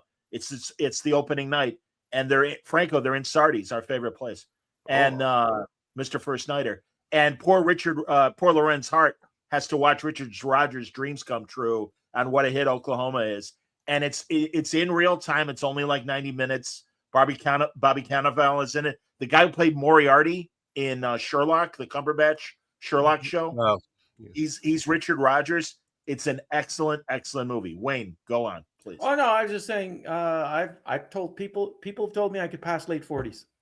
So there. Yeah, that was worth it. Thank you. I get that too. You don't look 61. I'm like, good. Fine. That's an arty comment right there, Wayne. Got good hair, Johnny. Out of nowhere. It's true. Great movie on Netflix. It's not sci-fi, but it's a murder mystery, and it's excellent. The Thursday Murder Club, Helen Mirren, Pierce Brosnan, and Ben Kingsley. Mm-hmm. And I don't know if I've told you guys. I know I told Franco. There's this British game show called Pointless, and it's kind of the opposite of Family Feud. They ask 100 people, and they only give them 100 seconds to say, like, all right, give me every Barbra Streisand movie you can think of. And instead of getting the most popular answer, you want a correct answer that the fewest people mention. So, like, Up the Sandbox with George Segal for a Barbra Streisand movie. And you really want to get a 0, because if you get a 0, then they add money to the jackpot that you can win at the end. But anyway, the guy who created the show is this writer, and his name is Richard Osman. And he's been writing these Thursday Murder Club novels, and they're massive sellers. And I didn't even realize it was the same guy, but I was watching an interview with him on a British talk show. And he's like, oh, yes, my new movie, Helen Mirren and Pierce Brosnan and Ben Kingsley. It's great. Yeah. Tom Ellis from Lucifer. Oh, yeah. My wife loves that guy. Yeah. He's great. Oh, he's great. And I get my it. list to watch. I watched Jay Kelly with George Clooney. I saw that. Yeah, Clooney and Adam Sandler. Yeah, and the girl Laura Dern. It was okay. It was not what I was expecting, but it was watchable. It was okay. It was for a TV movie. I would have been mad if I paid to see it in the theater. Yeah, like, exactly. But watching it on Netflix, I was like okay with it. It's a pretty cool analysis of this guy. I thought it'd be a little bit more lighthearted, a little bit, but it was just like somber. Yeah, it's a bad movie. It's out there with Andrew Garfield, Julia Roberts, something about the Last Hunt or something like that. But the thing is, she's a Yale professor, because I had to watch it because it said it was in New Haven. It wasn't filmed in New Haven. It was filmed in England, and they had some schmo go out and take still photos of New Haven and Yale, and they green screened the goddamn thing, because I'm watching this going, hey, wait a minute. I know where that is, but there's no light. Like, the girl's walking, there's no shadow, like the sun would cast a shadow. You're like, is this like a Star Wars green screen movie and stuff? And I'm like, that's not really New Haven back there, but it's a really long, depressing movie. And you go, how did this get made? And I go to see it's made like $58 million to make. It only made back like 11, if that. But I guess it's a, what do you call it? Not a project piece, an art piece where the guy just project. Yeah. I'm like, who's throwing money at this? I mean, Julia Roberts wasn't cheap. Garfield probably had a good payday. There'd also be a lot of tax credits involved where they're filming. Yeah, it was done in England, which I was thinking, why didn't they just film it in New Haven? If you're going to be at Yale University for the whole movie, you could do it right here. But no, they did it in England and just pretended. I was like, whatever. Well, again, a lot of the Brits make reasonably priced movies, and they're good and they're well written because the written word is still important in England, unlike our fine country. It's again, it always comes down to writing, boys and girls. It's that simple, and unfortunately, we're all about bombast, and we don't. Meanwhile, I've watched Troll 2, which is a Norwegian movie. It's like a Godzilla movie with a giant troll, and I've watched part 1 that had Billy Campbell in it from The Rocketeer, who plays a scientist named Professor Secord. Little in joke there because that's Cliff Secord. But anyway, number 2 is like King Kong versus Godzilla with trolls, and they're these big troll monster things, and they fight. The effects are pretty good, but they just do a weird thing. They like shade their junk so you don't see their nuts hanging out. But it's a good movie. So go watch Troll 2. Where's that? But you have to watch Troll 1 first. It really, they'll never know what's going on if you don't see the Troll universe. It is its own world. Yeah, Troll. Yeah. ChemDog is right. A lot of foreign television on Netflix, better than some American ones. Sure. Oh, Frankenstein was good. Did we talk about that? No, tell me. You haven't seen the Frankenstein with Guillermo del Toro? Whatever.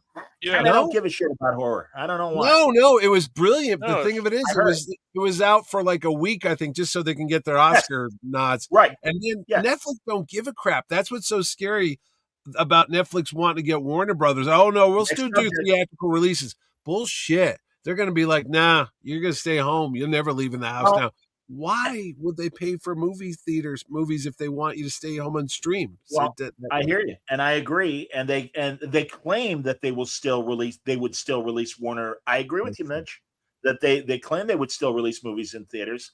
But I agree with that. And also, I find it really interesting that Trump's best friend, David Ellison, is like, wait a minute, we've got something to say about that.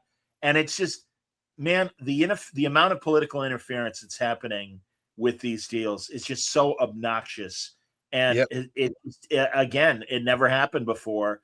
Although I understand, I mean, regardless, there is no good end solution to Warner Brothers being sold, because regardless, whether it goes to Paramount or Netflix, it's one less place to work and one less place for new ideas and fresh ideas. And that sucks, because we've seen the decline with consolidation. And I mean, in every one of our fields.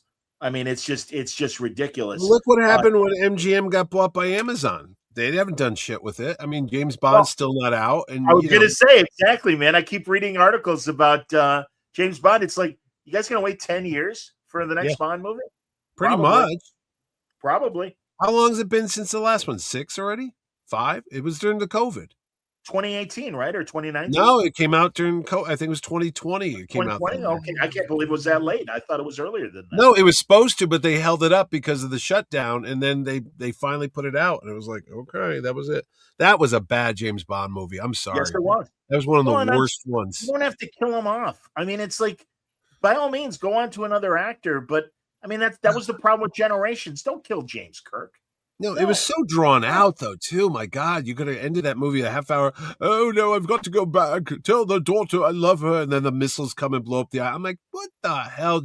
Roger Moore would have deactivated that bomb and been banging the scientists in the freaking life raft waiting for the end of the submarine. Keeping up the British end. Hello. That's right. Exactly. Oh, I'll show you. Oh, Mr. Bond. Oh, James. And if you and here's the honest truth. If you don't like that kind of hero and you don't like that kind of movie, then don't watch the goddamn thing. I don't like certain movies, and I just don't watch them. But I watch. That's how they screwed Timothy Dalton during his 2 movies because Bond can't be bed chasing anymore, and it's like, oh yeah, they make another movie. They make a different movie. Oh, that's but those stories were so. I remember one was that. good. Living Daylights was good. Yeah, but no, the second one was good because Carrie Lowell was in it. Oh, Carrie Lowell. Well, and Benicio del Toro was in it too. No, they went cheap on like Robert Davi was the bad guy, Yeah, and Robert the other, Davi. Anthony Zerbe. I mean, it was okay. Wayne Newton, but it was just goofy. He was like drug runners. Yeah, they went Miami cheap. Vice. They that's why they shot it in Mexico because it was cheaper and everything. No, it's painfully obvious that they were getting cheap and everything. I watch a lot of Korean horror or South Korean horror on Netflix, and those stories are a lot better than stuff I've seen here in from North America. What's the one I think? No, not K-pop Demon Hunters. What's tried the one? No, that's not. I tried. What's the one from a couple of years ago where the woman is psychically connected to the big kaiju monster? Parasite? And, that was that's Godzilla. That was Anne Hathaway. Anne Hathaway. Yeah, it was Anne Hathaway, and it is not Godzilla. I forget the name of it. Maybe somebody in the chat will know. But Chemdoc says, "Welcome to Deary" is great. That is good. The Stephen King, is really good. That's really good. Yeah. Cool. It's crazy. Come on, look it up, Wayne. The clock's running. I am looking it up, but I know that movie. Really good. Really clever. The kaiju came to dinner. No, it wasn't a fun movie. Honestly, Mitch, if you've never seen it, it's really I've good. never seen it. No, I like Anne Hathaway. It's a cute movie. It's fun. Not cute movie. It's a good movie. It's an interesting idea. Yeah. It's a really interesting idea because it's like half rom-com, half kaiju scary movie. Mm-hmm. And it's like, I never would have thought of putting these things together, but it's fantastic. I forgot who the male lead was too. Is it like those little tiny women that would come on and control the monsters in the old movies? They'd sing. No, she has a psychic link to the kaiju. monsters. So like she's dancing in a park in New York, and the thing's tearing apart Tokyo. Mimicking her movie. That's clever. It's really good. Is it Bill Hader? I want to say Bill Hader's in it. Was that in the theaters or was that like a streaming movie? No, it was in the theaters. I mean, it didn't. Again, it's in this last 10-year period when Good Luck for a movie lasted more than 4 weeks, unless it's a 4 weeks. 2 weeks. I know. I'm being optimistic. You'll forgive me. I think it was called Colossal. Yeah, I think you're right. I think it is Colossal. Yes. Am I right, Bill Hader? No, Jason Sudeikis. That's who it was. That's right. He was an SNL guy. 2016. Yeah. Yep. Mm-hmm. Great movie. 2016, really? 9 years ago? Yep. Great movie. Oh, Knives Out 3's coming, but I really don't care. But it's going to be on Netflix in a couple of weeks. It's only going to be on in the Netflix theaters like for tomorrow or the day week after, or two. Friday. Yeah. No, Ordway's going to see it. It opens Friday. Yeah, he's going to see it. It's playing in Bethel. It's like one of those small little art house theaters. Did I already say on the show that I upped my SAG dues, so I'm going to get all the screeners? Oh, nice for award season. Yeah, well, hey, Johnny, they had the Golden Globes today, and they had a new category, a podcast category. How come I saw that. We're not. How the hell did this happen? Obviously, it's politics. They know you're a communist. Well, it's because you got a quarter Canadian content. Exactly, right there. I mean, the tariffs. Wayne, there's a new documentary about the history of podcasts, and it does acknowledge those of us like us that are not celebrities that have podcasts, but do it because we love it. But it really obviously also focuses on the celebrity side. And these, first of all, most award shows, I know this from the Emmys, the shows have to actually pay the Emmys and the Oscars to get nominated. There's a fee. And repeating, there you have to pay to be considered for a nomination. You have to pay. Oh yeah. Oh, absolutely, Mitchell. I know that for a fact. The Oscars too? I believe so. That the studios likely contribute and everything because it probably started with them, and everybody else followed suit.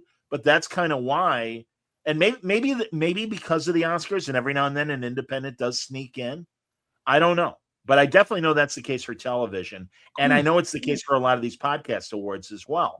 And it's like, that's fine. I don't, again, forgive me, everybody, because truly, I am well aware of my flea on the ass of the elephant that is the media world. I am not a big deal at all. With that in mind, I have no problem with never being acknowledged with any sort of Oscar, or rather podcast award nomination. I did get nominated for an Emmy, but that's because our show put up the money. So you're saying the entertainment industry is run like a family business where you have to give a bit of a taste. Well, you still have to be vetted then. That's just to enter, because then there is still an advisory board that is looking at everything and saying, okay, of all the entries, we're going to pick 5 nominees, we're going to pick 10 nominees or whatever. So, thank you, B Things. B Things says I'm a big deal to them. To the audience. Thank God the People's Choice Awards is still out there. That's a real award. Nobody knows they're going to win that thing ahead of time. There you go. Remember, I think Kathy Reed. If you were ever nominated, I would make sure I would come and get up on stage and do a whole Kanye thing and say someone else is better. What was his line? I'm gonna be real for a second, or whatever he said to poor Taylor Swift. It's like, shut up, you jerk. Yeah, Kanye. Kanye. Did I ever tell you I had to stand behind him for 3 hours at the Macy's Day Parade? I was the float behind him, and Kanye was on his perch, and they had this lip sync music. It was the longest 3 hours of my life sometimes. I go, who is that guy? And they go, that's Kanye West. I go, and what does that mean? What is that? Mr. Kardashian. He's a Mr. Kardashian. It was back in 2010, so I don't think he was a big deal. I don't think he was married to her then. So I think it was a big deal in 2010. I could be wrong. Was he? God, you know what's embarrassing? Try and watch on Amazon Prime Pop Culture Jeopardy, which really focuses on like the last 20 or 25 years. And man, do I feel like an old man trying to watch that. And like, this singer in 2016 had a #1 album. I have no idea. I don't know. idea. I don't know. Colin Yost hosts it. So SNL's been decent this season. Decent. Not amazing, but decent. Yeah. I saw them all at Mohegan. They did a big comedy. Him, the guy that plays Trump, James Austin Johnson. I love that guy. Yeah, the Hispanic kid is Marcelo, I believe his name is. Yeah, that's his name. He's funny. Yeah. And one of the actors, the girls, I can't think of her name. Not Sherman. She's really funny. Real thing. Did I tell you guys I saw her live a couple months ago? She is great. However, it is more performance art than pure stand-up, and there's nothing wrong with that. But it gets really gross bathroom humor. Yeah, really gross. Yeah, that really gross. The other guys were doing that too. Yeah, I mean, I guess that's okay, but I wasn't offended per se, but I'm just like, yeah, that poo-poo joke could have been done about 90 seconds. No. That Marcelo guy, he did this whole bit where he's like, the Latino guy did this and did that, and he did this whole bit, and he acts. You're like, there's no jokes in this bit, is there? Yeah, he's really all. And there's again, I know other comedians that are all attitude and not much funny, but I do find it interesting that he really leans on the stereotypes of Hispanics. He does. That's his whole act was. I was like, okay. Yeah, and again, I mean, he did a great parody of Sábado Gigante, the Univision or Telemundo variety show.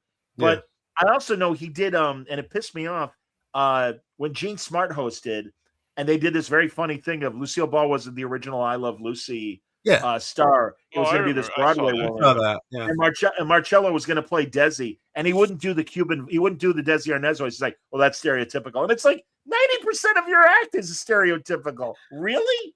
Okay. Yeah, he does that bit with Pedro Pascal when he comes on. He does Pedro dresses as his aunt or his grandma or something like that. Yes. Or whatever.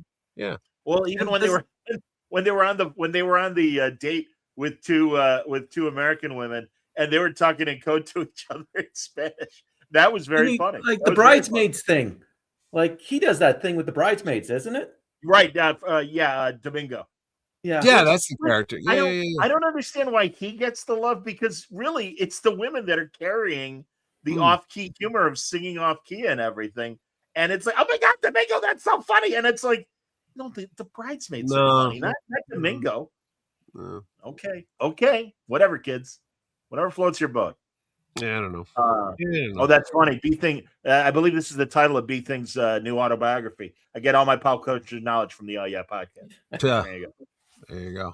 We are everything I learned about life. I learned from Star Trek. One of my favorite. So Starfleet Academy, I guess, in some nation. Oh yeah, bring it all around again. Yeah. There you go. If I can. Was there anything else new, guys, that you've seen? There is new Star Trek news, Johnny. Thanks for asking. If you're in the comic book shop, like somebody who is on the show that is part owner of one. I don't know what you're talking about.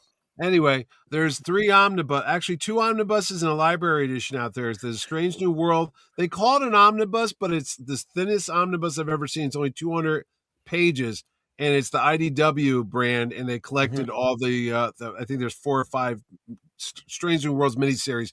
They're all out there in the omnibus. So if you're looking to get that special someone on your Star Trek Christmas list, you can go buy that. There's also a library edition that has original Trek with Kirk and Spock, and then there's a Picard omnibus that collected the Picard miniseries TV show. Yeah.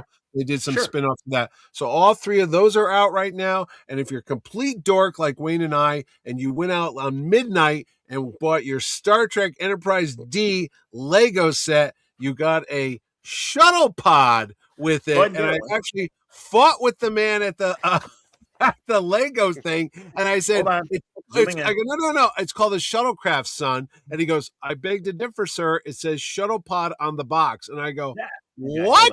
And it says shuttle pod on it right there. Hold it up right there. Yep. When did they become shuttle pods? When did that happen? Because it's smaller than a shuttlecraft. No, but I never heard that term ever. I've heard a state pod. When did you get this thing? I'm going to get it on Christmas, but it's maybe just right over there. But anyway. Is the Pike Omnibus? Is that the old Marvel? No, it's the new IDW. The IDW books. Yeah, I realize IDW. Well, but IDW has the rights to it. So are they new stories of Strange New Worlds? Or yes, it's all based on the new TV show. Yeah. All right. I know there's that Pike book. They had never reprinted that. I thought those were Malibu. Remember Malibu did DS9? Yeah, no, it was Marvel. It was Paramount Comics through Marvel. But IDW did put. Remember when? Because you likely had those Indiana Jones ones that they made that were like the size of those DC. No, the Dark Horse. They're right on my shelf. They're about this big. Yes. Yeah. Well, they did that with the Pike series that ended mid-story because the contract ended. So they weren't able to finish the story, unfortunately. The contract wasn't renewed. But hold on, let me see what this comment is.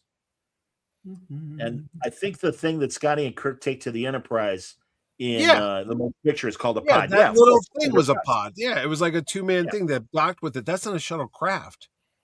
Well, and again, Enterprise is a prequel, so you can call them pods back then. But this is the Enterprise D that they made the big set, and they were called shuttlecraft. So yeah, they're shuttlecraft. You're right.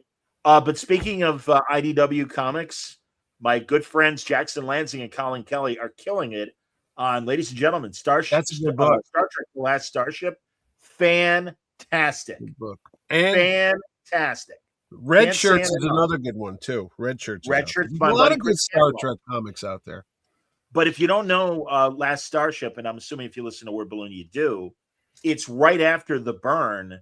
After the burn happens. And we know that the burn does not get resolved until season 4 of Discovery. So therefore, what do they do the next day after the burn happens? How did Starfleet react? How did the Federation react? And there's this Andorian captain, because it's still like 700 years in the future or whatever it is, 800 years. Yeah. But 150 before Discovery solves everything. So the Federation and Starfleet have gotten just too tame and too mellow, and they don't know how to deal with this kind of conflict anymore. So this Andorian captain goes back to the space station for Picard season 3 when they had that one Easter egg where they showed that they had the DNA of Kirk, and they clone a 30-year-old James Kirk, but he's got all the memories up till his death. So I love this picture. This cracked me up. It's a great cover. one of the variant covers. But That's it's really good. great And premise. also there are other aspects of Discovery and Picard that are in there. I won't say on the air if people Yeah, are but see, curious. I don't that's wanna spoil clever. it. See, that's clever. Yeah. Well, because they're clever guys. They're clever guys. They're gonna be movie and TV guys within the next 5 or 10 years. I have no We doubt should about pay it. them to write Star Trek TV shows. They're too smart. All right, Mitch, you got to get them to the show sometime. They're great I do. writers. They really are. Yes, Totally Wayne. selfless plug. Totally selfless plug before anybody goes anywhere else. Ninja Kaiju is coming out in February. Please buy. And it was just announced I'm writing Speed Racer coming out in April. So Yay! Oh, what do you got, Wayne? Star Trek Early Voyages. Collect Star Trek Early Voyages 1 to 17, 436 Right. pages by IDW, but it's based on the Marvel collection, Marvel books Yes. back in whenever. It is What, the Marvel book. the one I just mentioned? No, the one I Star mentioned Trek? earlier.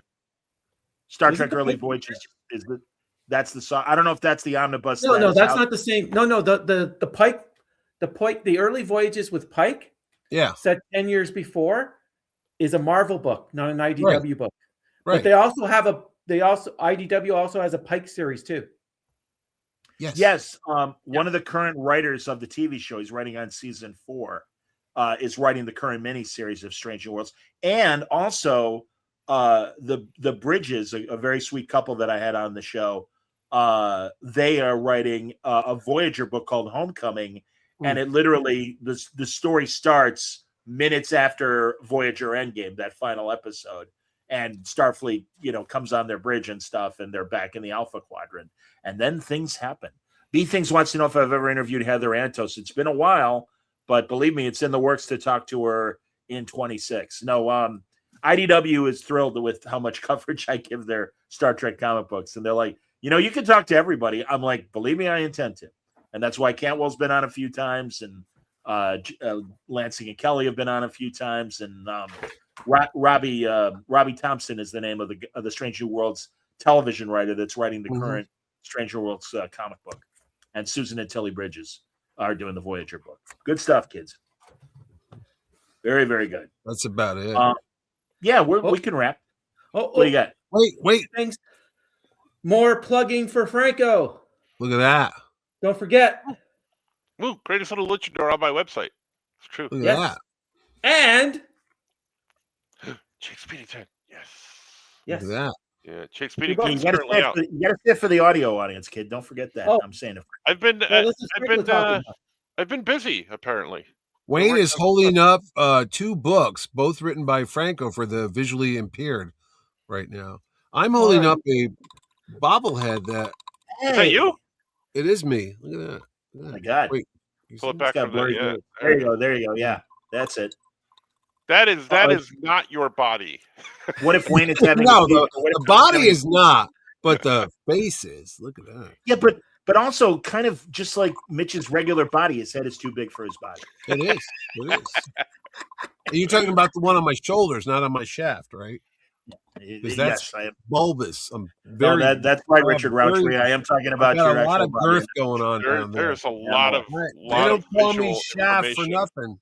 There's a lot of visual information in my head right now that I don't want in there. I'm Yeah, wearing sorry about puppy pants right now. Usually I'm down here in my underwear, but it's so freaking cold down here. I got my puppy pants on. See, more visual Yeah, so images when that you I wanna don't know need in what my. puppy pants Now, are. every time we're doing a pod, I know you're in your underwear. Come on now, man. You Sounds like something never Harry knew Carey that? would say. Oh, Wearing my God. puppy pads. Puppy Oh, pants. They got little and I've been playing with my toys the whole time. See, there's my Supermans right here. That's what I've been doing down here. I got called out on a podcast for it a couple weeks ago. Lady wanted to know what I was doing. She goes, "Why are your hands below? What's going on down there?" I was like, "I'm playing with my toys." So, Again, more visual stuff I don't need. not parachute pants, puppy pants. Jesus, here, look. Get the hell up there. I don't No, why did I just move the camera? Why did, look at that. I'm keeping the Yeah. comment up until Mitch sits down again because All right. nobody needs to see your girth. Thank you. Puppy There you go. pants. I like your Grinch T-shirt though. That's very cool. Ah! dropped my goddamn camera. Son of a I see bitch. that. Yeah, good Yeah. job. There you go. Good job, There you man. Technical Well done. Well difficulties, please stand by. All right. All right. Quick word balloon podcast show note. The book club is coming this month. We're going to do Darwin Cook's first volume of Parker the Outfit. Oh, the great adaptation that Darwin did. Bendis and I, Bendis's Discord, Word Balloons group, the League of Word Balloon listeners. All you need is a $3 a month subscription to Patreon, and you can be part of that live broadcast. And next week, I'm going to do an Ask Me Anything because it went so well. And by request from the kids, they want me to do another one. So so be it. I've already kind of alerted the patrons. what do you mean anything? Like anything? Well, usually what it certainly means, you're not invited, Mitch, because I can. I was only going to imagine. say, how much does that cost? Because I got money. I got a lot of money, and you'll take it too. I will take it. I will take it. But yeah, so that's coming up next week. And You know, by the way, real quick, do you know there's no pennies? I was at the store the other day, and the lady goes, "Yeah, you 43 cents," and she just gives me back a dime. I go, Yeah. "Where's the 3 cents? We don't have any more pennies." I go, They don't, "No, there's that's a that's shortage. stop enough." making them. Yeah, They're they stopped making no, I them. know they stopped making them, but they're hoarding them now. I go, wait, I saw there was like 1 billion of them in circulation. Yeah. Why are they holding on to them? Is it Because there's people like my dad oh who no, has like these big, huge coffee cans? bottles. They Yeah. have these bottles, like, you know, the gallon bottles, like, Yeah, for no, water? I know. My He's grandfather got had those that. filled with pennies. He's got Yeah. like 2 or 3 of them. That's going to be, when Gold. hopefully he passes away like years and years and years from now. That's my inheritance. That's, I'm going to retire. What are you gonna do with it? It's And pennies. they're I'm copper. gonna- They're not even. I'm They're going to not make even coin. copper any. They're not I'm even gonna make- No, copper they're zinc. anymore. Yeah, Like, I'm going to zinc. make yeah, they're zinc. Coinstar rich. That's what I'm going to do. Yeah, but you got pennies from heaven. The movie's redundant now. Penny for your thoughts doesn't mean anything. Penny on the Big Bang Theory, they might as well call her a nickel. I mean, In it is- for a penny, in for a pound. And Yes. look at damn Canada. They started this crap. Yes, we did. We got rid of the penny. I remember we used to get Canadian pennies. My dad's like, throw that crap out. That ain't real. Is that why I money." haven't gotten any in so long? Canadian Yeah. pennies? Yeah, We, just we have haven't little had the penny maple for leaf on it. years. No. It's either a round up or a round down, depending on where the price lands. I remember Ted- when I got one, I would Yeah. like scheme. All right, how do I get rid of this? If I give Yeah, it to the because you lady, couldn't put it in the that's fine. gumball machines and stuff because it wouldn't take the damn pennies. And today, my friend in Australia tells me that all children 16 and under are banned from using social media today.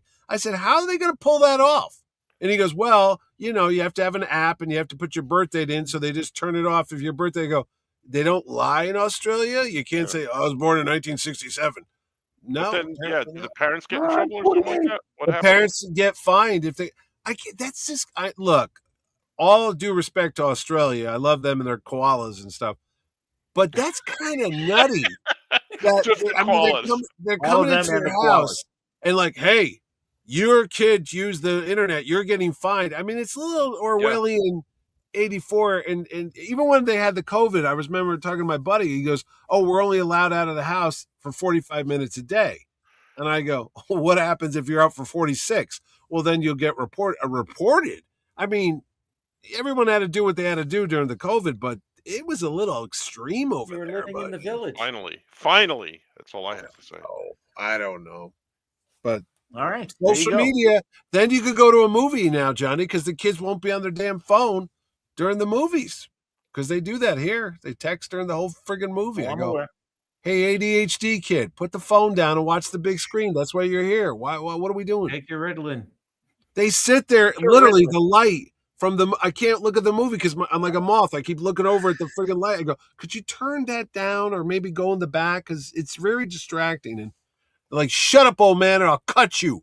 It's like Yeah, a scene from the Warriors if they had cell phones back. And that was me the last time we went to the movies. Threatening. Yeah. Yeah, that's right. Yeah, I watched The Warriors. Has anyone seen that movie lately? I just watched it after the first time in 40 years. It's kind of dumb. Just saying. I mean, the whole movie's they got to get a subway train to get back to Coney Island. It's like, that's it? That's the best you got? no. It's one gang frames the other gang Yeah, I know. For the murder of the head gang leader that wanted to unify all the gangs. Yeah. So there's a real story behind it, and it's Can just like you dig it? it's like Can you it's dig just like it? trying to get through no man's land as you cross each of the different territories. Warriors, come out and play. You Yeah. got the bottles. Yes. Who's a good actor. I like that guy. He had 3 names. He was always playing the psycho guy, Patrick David Kelly or something like that. Wasn't he That the was guy the that guy. got killed by Arnold Schwarzenegger? No, he's Commando? still It says, alive. I He's lied. still I alive. lied. I lied. Yes, he was. He was the guy. He's like, you told me you'd kill me last, Maddox. I lied. I lied. Yeah. Where's Did Jenny? you watch Predator? Did anybody watch Predator? The new No. one? The new one? No, I want to see it. Not yet. No, not yet. I'm It's sure. gotta Give it be a on. week. It'll be on social media. It's probably on already streaming. on. Yeah. Alien Probably. Earth. You watched the end of that? Nobody? Yes. Nobody? Bueller? Wayne did. Would you like it? Yeah.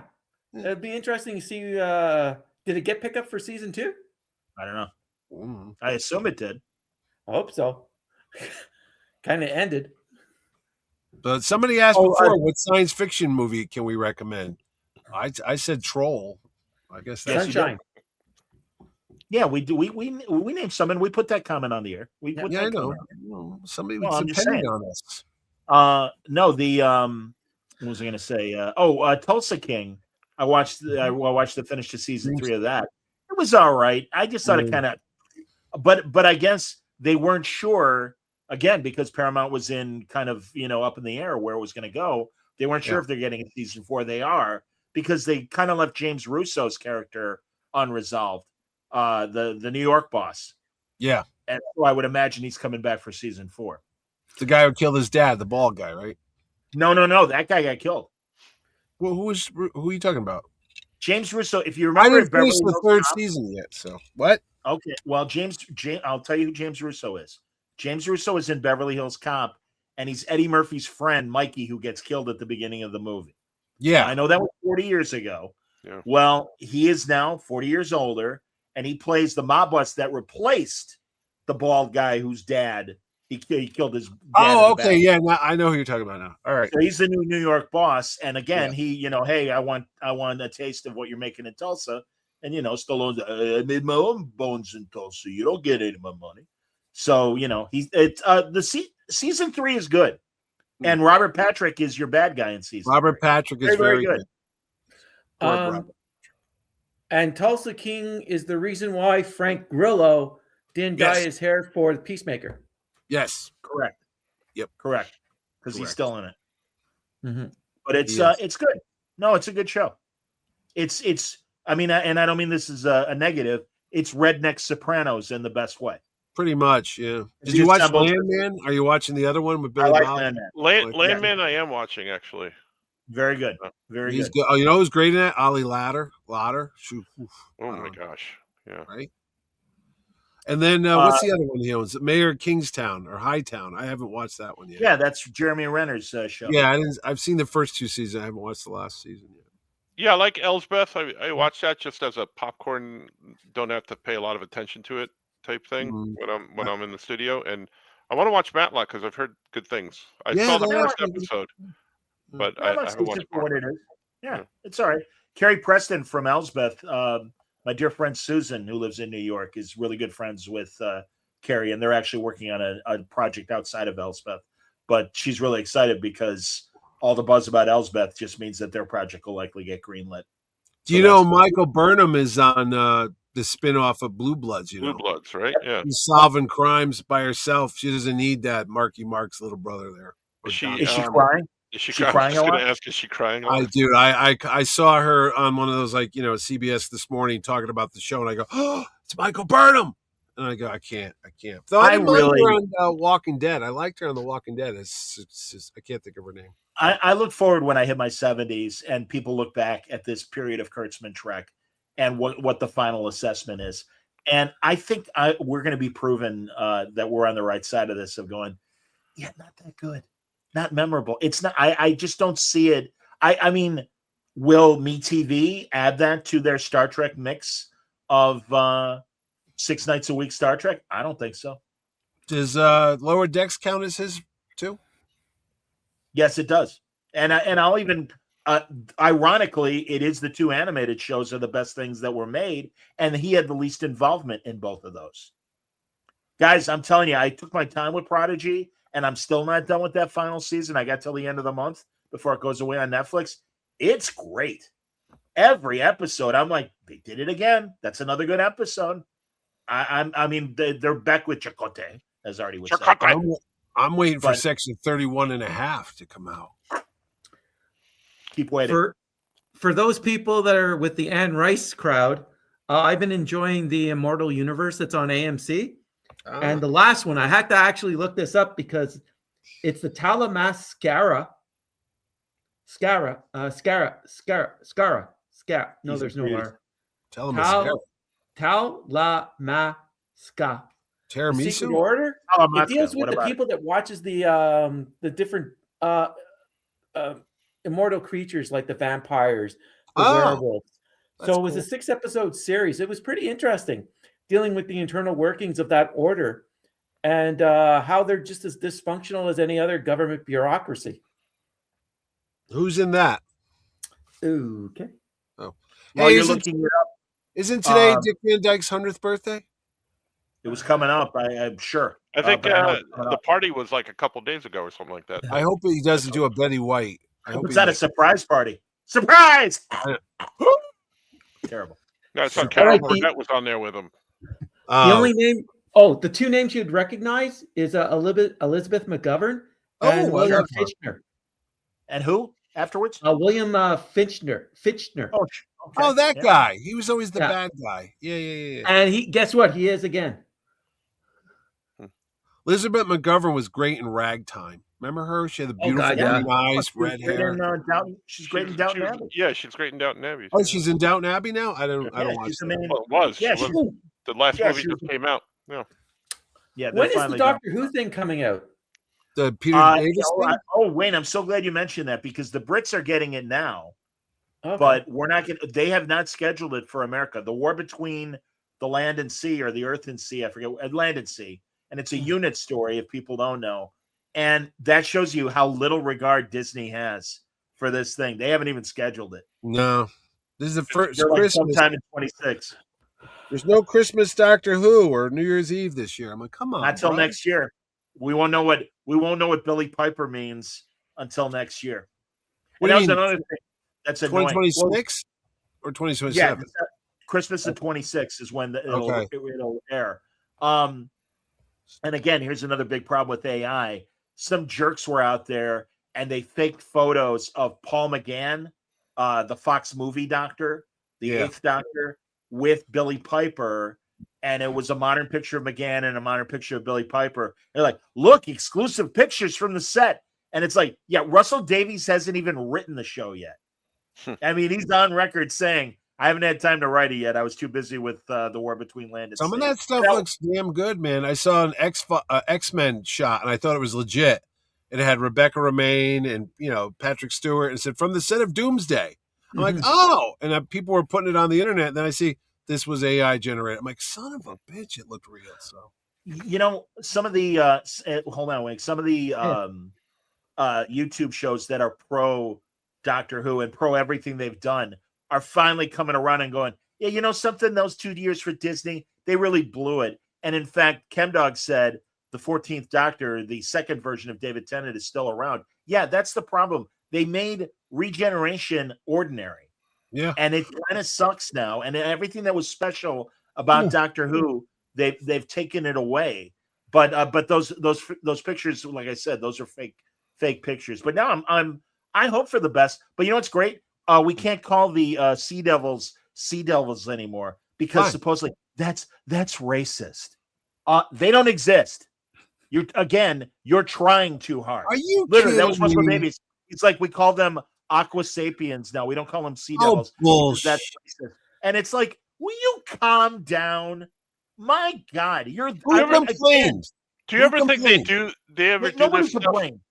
They didn't have a chance, Mitch. It was. I mean, again, this is what I'm saying. Well, no, and just like they changed Davros from being this alien that was stuck in the wheelchair that looked like a doll. Yeah, I remember that. Yeah. And now he's a humanoid. Now he's totally human. No. He was and again, creepy. because, I know. Yeah, it was cool. And then it's like, well, that's disrespectful. to the Somebody deceased." went off on me because I asked if the Munchkins were in the new Wicked movie. Oh, what did you say? I said the Munchkins. Oh, you can't call. I go, what are you talking about? That's where it What comes do you from. call them? It was that. That's what they What were the F called. do you call them? And the guy goes, no. I go, they call them that at the Dunkin' Donuts. You can go buy a box of Munchkins. Well, those are little donuts. I'm like, yeah, but they were based on the little people that were in the Wizard of Oz because they were smaller. Like, oh, blah, blah, blah, blah, I don't want to hear you say that. I'm like, oh, God damn it. Just grow up. You're so stupid. Oh, okay. The Jawas, they're not the Jawas, the Sand People. You heard about that, right? They're upset about that now. They want to be really? called Silica citizens. And persons. They're silicon persons. I just made that up. Trademark that bitch. Would you make a T-shirt? No, I can see it when they re-release it in 2027 for the 50th anniversary. Yeah, there are 2 Silica citizens down there, but wait a minute. There's a Ken Dog claims that the change to Davros, or when they showed him, it was before the accident. Yeah, but I think they retconned that he's not in the chair anymore. And again, they haven't shown anything since that scene. So hopefully, like the Timeless Child, we'll just forget about that. Much like Kurtzman, this stuff that's going to be upset by it. Who? Honestly. Well, but honestly, Mitch, there is an edict from the BBC that they are very much all about DEI, and I can appreciate that. But again, they're not real creatures. They're make-believe monsters under the water. The sea devils, man. Come on, Do you ever think they do some of this stuff just to get you to get a rise out of people? I think that just to get controversial. No one cares. No one cares. I don't know. I really don't know. But again, when I heard the about Cybermen aren't called Cybermen anymore. They're cyber persons. Cyber persons. They're physically changed. Well, yeah, because Bill, the doctor, Peter. That's Kelly's, right. He became one. Well, she did. She did. Bill was. That's a woman that was Bill. Like Michael Burnham. Don't give. Billy Piper. Hello. Yeah, but it's Billy, not Bill. So whatever. As the internet is as informative as always, we're supposed to get it on Disney Plus and somewhere in 2026. Yes. Yeah. That's it. I bet once it's finished on the BBC, they'll put it up. I mean, I that's my assumption. For it, didn't they? Didn't they buy? Aren't they paying for this thing? They co-funded it. No, that was the plan. With this new infusion of Disney money, we can even go bigger and better and everything. And this was one of the plans. But again, also I didn't realize that Ncuti Gatwa, those couple episodes that he did of Doctor Who, where he was, or that they did without him in him, really, it was because he was shooting something else. And it's like, well, then why don't you delay the season until the main guy could get there? Yeah, I'm sorry, they make these choices that really hurt the show. And we only got 20 episodes of this idiot as the Doctor. We never get to know the guy. Nope. We never got to know the guy. Crap. And it's a shame because he's a good actor, but they blew it with that guy. They really did. Yeah. All right, I'm angry. If Disney never bought Marvel, do you think they would have made all the movies they did, or they would have blown up years ago? Like when Paramount still owned Captain America and Iron Man? I think they still would have made them. Mitch, they had a good 10-year run. I know, that's what I'm saying. But everything that's happened since Disney's bought Star Wars, Marvel, it's all been watered down and mass produced, and it sucks. No, so. Yeah, but they were owned by Disney as early as 2010, so they had at least 8 years of being owned by Disney and making good movies.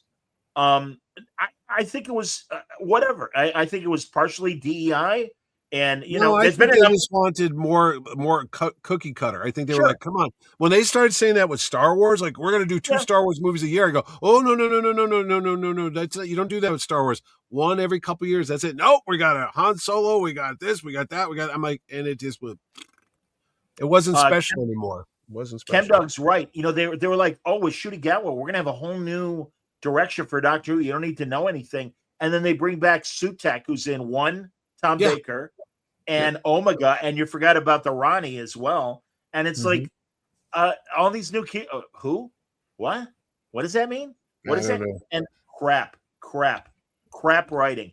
And again, Russell Davies, shockingly, because he's the guy that he's one of the better guys, man. Yeah, he brought back Doctor Who back to full excitement. Oh, well, it happens. You run out of ideas, I guess. All right, and with that thought, we can wrap there. But good conversation. Thank you, boys. Thank you, boys. And we'll come back in a few weeks. Obviously, 5 weeks away from Starfleet Academy, everybody. So we'll be back then. Yeah, it's on the And CW. I mean, Paramount Plus. Yep, and One Tree Hill, the Next Generation. We will, and they're going to drop 2 episodes to start. So we'll. Where's Holly Hunter? Where is she? Look at that Klingon. He's smiling. That Klingon's smiling right there. He's high as hell. She's they're all having holding hands. They're all she's holding having her hands. consultation with Fat Cardassian and Fat Science Officer. Is she not? Looking forward to Mickey Lynch. Hey, who stole my Funyuns? Shut up, Cardassian. All right, we'll talk later on.